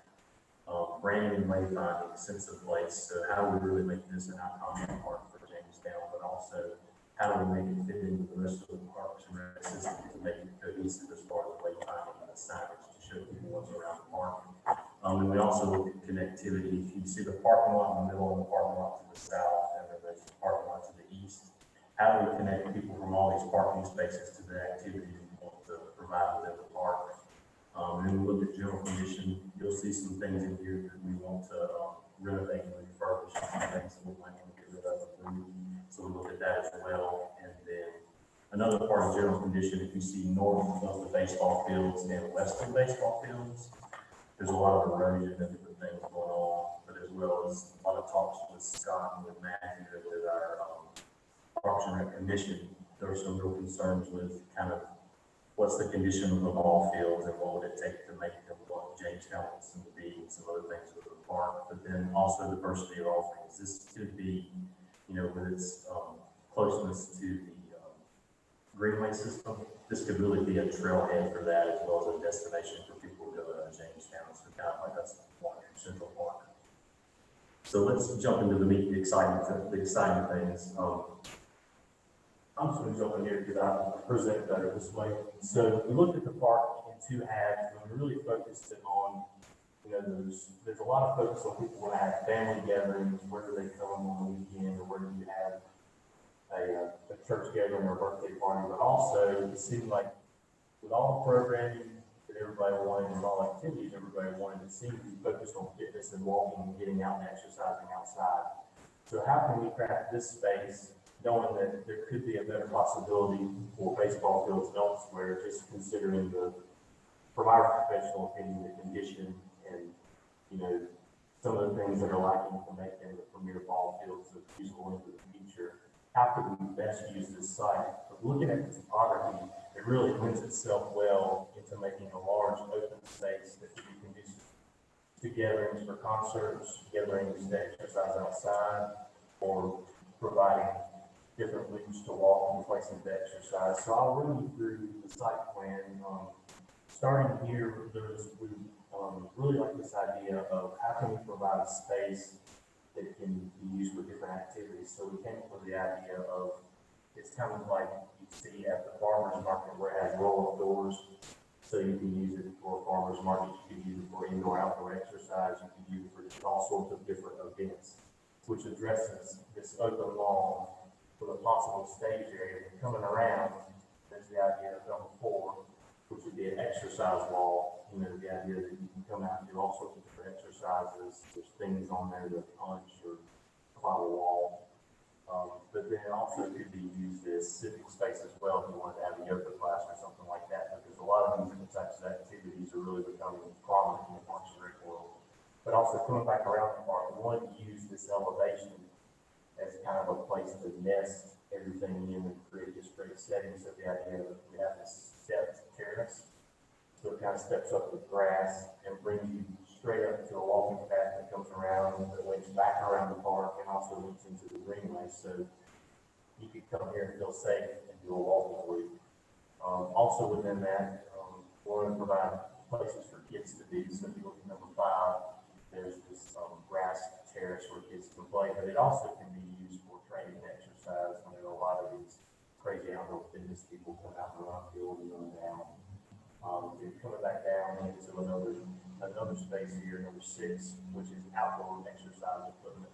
You know, we saw the need from the public input that we did want something like this, and this provides a great space, a safe place for all different ages to come out here and work out together. And the idea of this whole park is to provide some type of exercise and some type of fitness from small up until older age. But also another park is number 7, the indoor-outdoor fitness. The idea would be you could house equipment here, but then spill off into a lawn, where you could have exercise classes like yoga here or some type of fitness. So this could house equipment, and this could be more of a passive open space to provide different activities.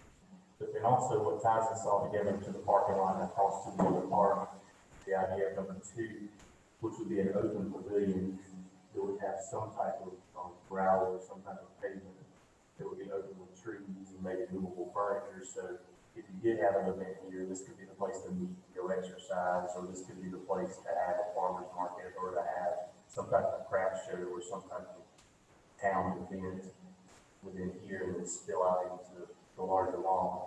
But also what attracted us to doing some of these larger events here is that the accessibility of parking here that exists here and here. One of the things that really hits your budget when you're trying to do a park is parking. And you tend to waste all your money on parking instead of providing these nice activities for people to do. So we felt like this was a great place to provide a variety of activities for a variety of people in the town, just because you already have a good infrastructure to support. To come along to the eastern side of the park, we really felt like we wanted to keep it still, and from talks with the Parks and Rec Committee, they felt like a lot of what was going over here was right, and people liked, and people wanted to keep. So we really focused on enhancing this side of the park. It's kind of more of a family park or a gathering park. So coming into the woods area, number 8, the idea of this natural play, which is a very low cost type of play. You just get logs and different things for kids to explore the woods and kind of build and do their things. So that would happen in this pine forest. And then coming back over, we have this nice complex of shelters, which are very unique that I think are kind of symbolic of Jamestown. It's just this unique structure that you have out there that's iconic. So adding to that, we really felt like moving the volleyball court over here and making this into kind of a courtyard is really nice because people really like to sit on the edge and watch others play, but then also just kind of makes a nice event space. And also, you can put a sand volleyball court over a septic field. So trying to use that space and maximize space within the park, but also within that, we do need to renovate the courts. The surface life there is kind of over, as well as renovate the bathrooms. That would be something we want to happen there. But also coming back around, there was a lot of sentiment about improving the playground, and from the condition, it's kind of lived its life. So, you know, it's that inclusive play, which means it's play for children of all ages and all abilities, both physical and cognitive. So this would be a great spot to bring the playground back in next to this wooded area, close to a pavilion, and it really starts to make a nice and cohesive park.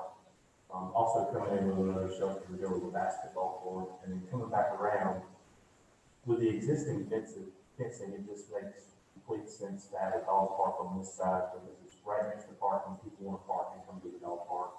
But also you have the space to do a large and small park, which would be something similar to this with similar pavilions. And then also trying to provide ADA connections up this slope into the park and ADA connections up from this parking lot up to the park. And I'll run through that really fast. Were there any questions of kind of our vision for Jamestown Park? Just one, where the dog park is, I think that parking lot should be called the parking lot, so I can. Well, that's a good comment. I had to get it out there, it was there. And we have put this out for public review. One reason why we did this master plan is that so the town can go for part of grants, and part of that is that you need to have public input. And with the whole COVID situation, the way we did it was online. Matthew posted it, and they gave people my email, so anybody who wanted to comment could speak back about the park, email me, and have all that data. There weren't a lot of comments, but we did get good comments about concerns with getting golf balls and what do we do here as a buffer for the pitching range. And then also there was just some questions about why is there a splash pad? From our opinion, splash pad, we felt like, not having a specific Parks and Rec department might be a toll on the town as far as staffing that. And that is a very big expense and it does take a lot of care. So we thought that might be best into the future. And that'll kind of speak more to some things we're recommending in the action plan, but we felt like that kind of how this park was evolving, a splash pad might be better used closer into town or on the property. So I'll go back to the microphone so I can talk about the action plan. One last thing, there's always a cost. We're looking at 4.7 million to do all the improvements, just rough. And one thing to note with this is the way that the park is laid out with existing parking and some water and sewer and things already there. You guys can pick and choose what parts that you want. The main thing is if this is a master plan that you support, like, you can go for part of grants with this and just say, oh, we're going to develop park, oh, we're going to do this. So it's a very scalable thing. So don't get stuck on the 4.7. And then the action plan, the so what of all this data we've been gathering. And these are suggestions that we feel like Jamestown needs to accomplish for Parks and Rec. They're divided into park plan, programming, and operations. So the first goal for park plan is to address needed park improvements for town parks. All the town parks and properties are listed from the entryways to the parks. We've detailed out what improvements we've seen from talking with Scott and Matthew of things that need to be accomplished to improve the parks in the future. I'll leave it to the next. Also with parkland, a goal would be to update and expand the park system according to future and community needs. We've discussed in the past what the community wants to see within the parks, and then we have specific objectives. We want to identify opportunities to create the following amenities, just like I talked with the splash pad. Is this piece of property good? So just keeping our eyes open. Identify opportunities to create the following amenities identified as high priority for community engagement. So it's just the idea we've gotten all this data, now we need to figure out what to work with these things. And then the 2.3 would be create a signature amenity and photo opportunity that promotes public art, civic engagement, and economic development. And this idea kind of came from us and staff talking, different places have opportunities where they work with public artists or with just public businesses to try to figure out, like the Angel Wings in Tennessee, or the hashtag, whatever, to figure out something that you can stamp around town that's iconic. One thing that comes to my mind is the Red Wolf Rising after all at NC Stadium. So they've got the wolves all over the place. So some idea that's iconic to Jamestown, that is Jamestown. So it doesn't have to be one of those, but keep moving on. Also with parkland, implement plan for Jamestown Park that we just discussed, and then determine future of the golf course. With that, an objective would be to determine the community expectations for the golf course moving forward. What does it want to be? And then determine operational goals and expectations for the Jamestown golf course. So that really gets into management fees if you want. Goal 4, increase parkland and greenway trail offerings to address needs of growing population. And that kind of comes in line with what you guys are doing with the comp plan, is to evaluate the UDO ordinance and revise as necessary to increase private investment in parks and trails. So getting something from these developers for the town. Programming. So provide programming to meet community needs. We just want to keep increasing the town's capacity for these successful events, but then we also want to identify other opportunities and partnerships that we can keep providing these programs. Implement best practices for programming partners. So we want to update the fee structure to figure out what's best for the town and what's best for the partner, but then also research and create partnership policies so that it's fair for every partnership. So it's kind of an across the board policy. Operations. The first goal would be to explore the potential for creating a full parks and recreation department. So these are some of the objectives we would have to get you there. Determine the department's scope of work and allocate necessary budget. Determine departmental staffing needs and hire needed staff. And then determine the operational and policy needs based on the desired scope of work that's defined above. And then the next goal would be to determine shared vision for key elements of Jamestown Park recreation. So we want to create a vision for Parks and Rec, what we want to be known for once we get the department started. And then create a shared vision for the role of the Jamestown Golf Course. So once you get that Parks and Rec director, we can start to figure out what some of these things will be into the future. And kind of one thing with that I would say, we know that you've done a study before, which was just layout of the golf course, but we'd say that we want to do a financial review of it to figure out, is it good for the town, and, what the expenses are, and how you want to move forward with that in the future. All right, that was the abbreviated version, so I know you've been here late. Thank you. Well, I think that's. Yes, ma'am. And because I read through the plan, y'all have done a lot of work, and I think y'all have been doing a lot of work on it. But I was wondering, on the programming, and we should, like, some small print for me to read. But, one of the things we use is swimming, and of course, we don't have any swimming facilities in there.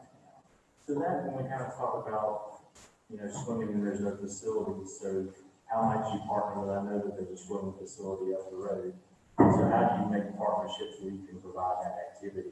Or, I know where I live, YMCA's big. So Yeah, we have. just looking for ways to do that. Okay, all right, so this is a plan to hire, like you said, at the head of an athletic director and hire staff to do programming and do these things, and we reach out to partnerships with what we can. Yes, and I think a Parks and Rec director would be key with that as Yeah. far as just organizing it all, having one go-to person, but then also if you see the program, there might be a program share. So, yeah, it's as the need arises, but have the budget. It's a good recommendation. And then y'all have looked on here, you've got renovation of the concession building to maximize usability. Out there at soccer fields, what needs to be done in that concession? Or is that dependent upon programming, or athletic directors? Yeah, I think it would depend on programming, and then I know that there's some space, if I remember correctly, Matthew, above that could be utilized over there that might be a director's office, or, yeah. So, I mean, it does have the possibility to be for office or something like that. We've got on here too, under the update and expand the park system, we've got water access. So I'm assuming, is this to, speaking of the Deep River Paddle Trail? Is that what? It could be that, or it could be just as simple as you guys provide canoe access, something as simple as that. Tied into that Mhm. water system that we were talking about. Exactly. Okay. That was it. Thank you. Ma'am. It's been a fun project. Love figuring out what people want to do in their town and get them to where they need to get. Thank you, sir. I just have one more thing. We did get a recommendation from the Parks and Recreation Board for, the group to, approve and adopt this master plan. So I guess I would ask for that adoption of the master plan, the park specific master plan. As presented, yes, ma'am. With the edits that we received from council. It's fine, ma'am. If you guys are still okay with that, or do you want to continue it to the next meeting? I'd like to do that next meeting if that's. We just wanted to throw it out there, that you're ready for that, so. I'm just afraid to know what background, so I can't make any decisions. The Sounds next good. meeting, July 1st. Make a motion to continue to the meeting 21st. All in favor? All opposed? If you have questions, I'm available. Thank you, Dick. Thank you all. And then remember the parking lot, I gave you that. Right here, right here. Have you, got condemnation of the property at 301 Blue Street? We discussed. Yes, I hope this doesn't take quite as long as the last one. On your table there, I've given you a packet of information that starts with an agenda item, abstract that was dated May 21st of 2019.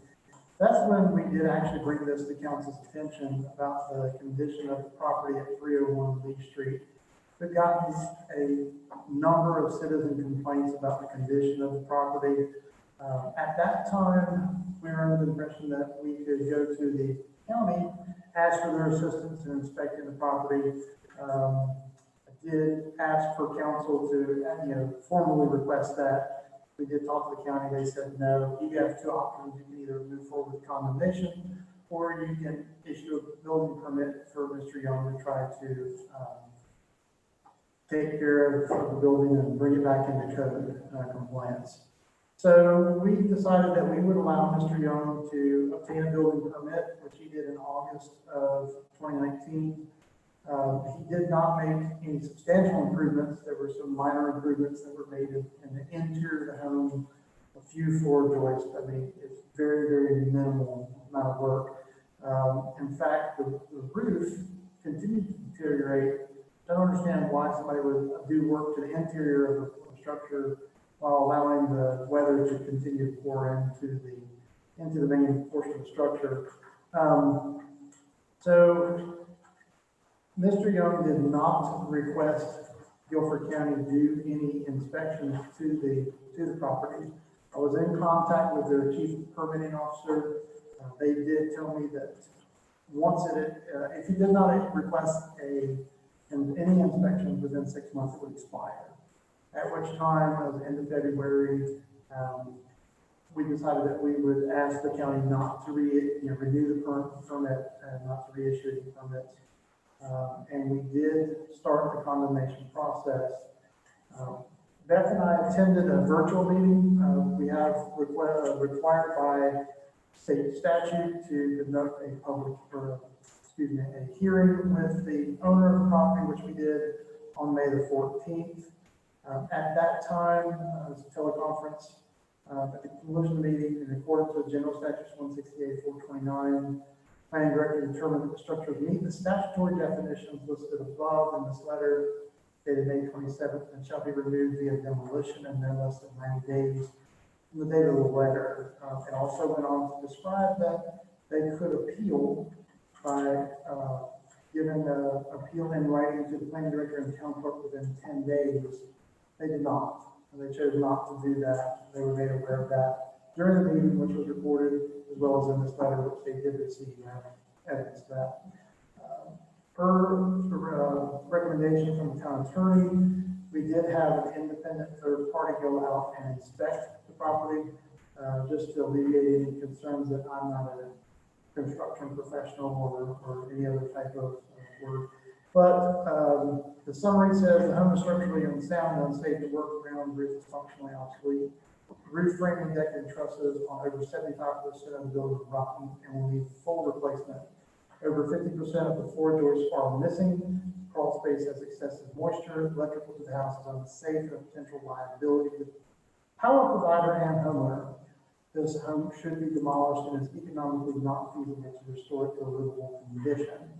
And that's from Stuart, H. Stewart, Jr. of the Sheriff's Companies. And there's some photos in there that show you sort of, he did not go into the property. He did take his photographs from outside as it is padlocked.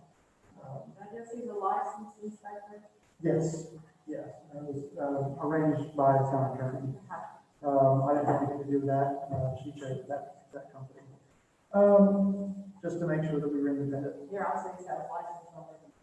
So at this point, the next step is that we have to give Mr. Young up to 90 days from the May 27th date to take corrective action, which is demolition of the two structures there.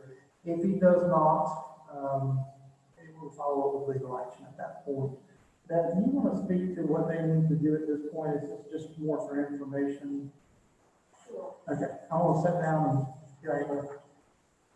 Just a quick question, any of the points that she brought up earlier, or any of those valid and make a difference in what's going on here? I'll be honest with you, I could not hear Mrs. Herring, and she's not the property owner, so I, would take that under consideration. She is not the property owner. I asked her that, she said that the Young County had done an inspection. And I asked for And that. that there was. I have not received any information about that. Hopefully we'll get that report tomorrow. Again, you know, she was given 10 days to, or he was given 10 days to appeal. He chose not to do that. My understanding is he called the town manager and threatened him in a number of ways and used very foul language. So we have a recording of the meeting. I don't know how to answer that one, sorry. The point where we are in this process is, Mr. Young has been given 90 days to demolish the property, the structure. So he's got 90 days to do that. If he doesn't do it within 90 days, then at that point, we'll be coming back in, I'll be coming back to you to get an order of demolition. And then at that point, the town will demolish. He does have a mortgage on this property, so we are gonna have to give notice to that mortgage holder, that of what is about to take place. And maybe that might help a little bit, we might get some action that way, but I would not. Well, then we put a lien on the property for our labor. Absolutely, and that lien can include, it really is everything. Attorney fees for not having to look at it, Stuart Nunn's fee for having to go out and inspect. So, you know, eventually, The mortgage would be the first lien and then we would be second. Mark, I want to check the priority on that, we might actually do it here. But don't put up on that. But them are ourselves, it's gonna be pretty significant. Not cheap, I would say. Take everything out of the ground and all. There's a lot of. You know how to do it, Mark. Well, I'd still like to see what information this Eric will supply with us on the inspection from Young County. But that's where we are, hopefully we'll, you know, maybe the situation will get resolved, but otherwise we'll see you back in that time.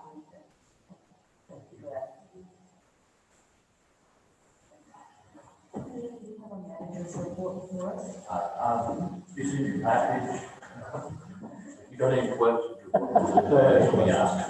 Good to see you. Well, because I was asking the Oakdale Mill property, if you could give them a deadline. I did not today, but I did, text email the owner about the property being stolen. But I did not get a chance to address the order of the houses. And I was in that bar, there's several homes still, windows are open, doors are open. And I'm gonna give it 30 days to order that. Well, Can we get, H. Stewart Nunn out there?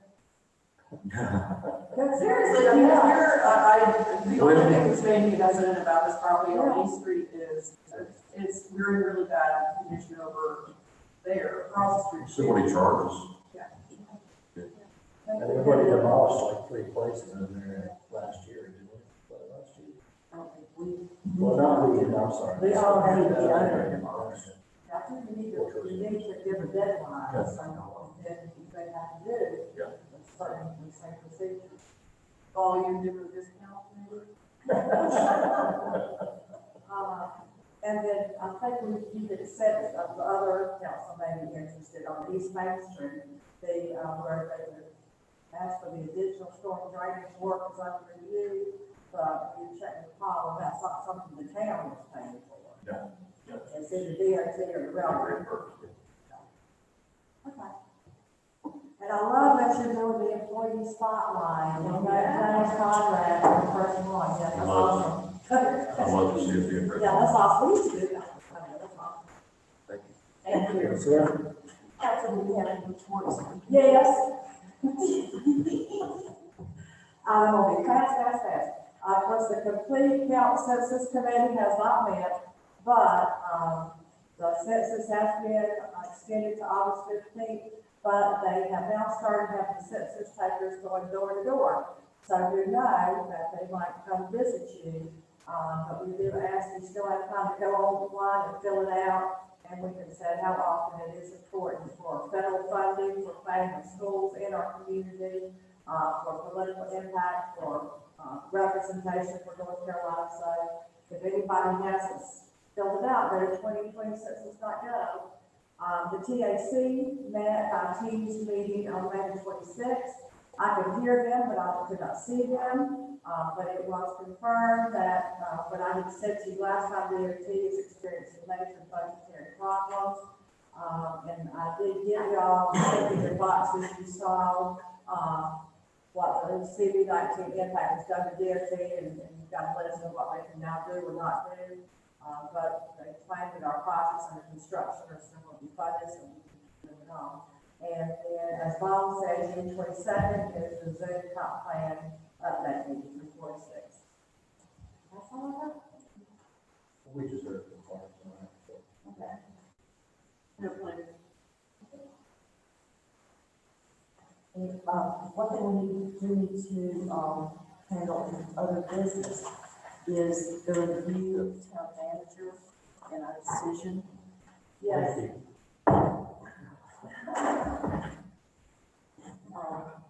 Martha, would you like to handle that motion?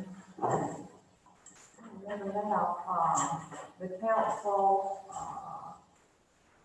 is going to give the, town manager after this, annual review, the COLA raise, which is 2.3, and a 1% merit raise. That's my motion. Second. All in favor? All opposed. Thank you. Any other business? Except for maybe a thank you to Paul, who has handled our vote tonight. Thank you, buddy. And everyone's temperature. We appreciate it. You surely kept your thumb on the pulse of things. Out of curiosity, did you have to turn anyone away? But I say thanks to Paul for, I think he's. Thank Paul for his work. Yes. A motion to adjourn. Let's do it. All in favor? Oh, that is second. I'll say that. Okay. All opposed? Good meeting, folks. Y'all good evening. We did, we got through. We got her. Success.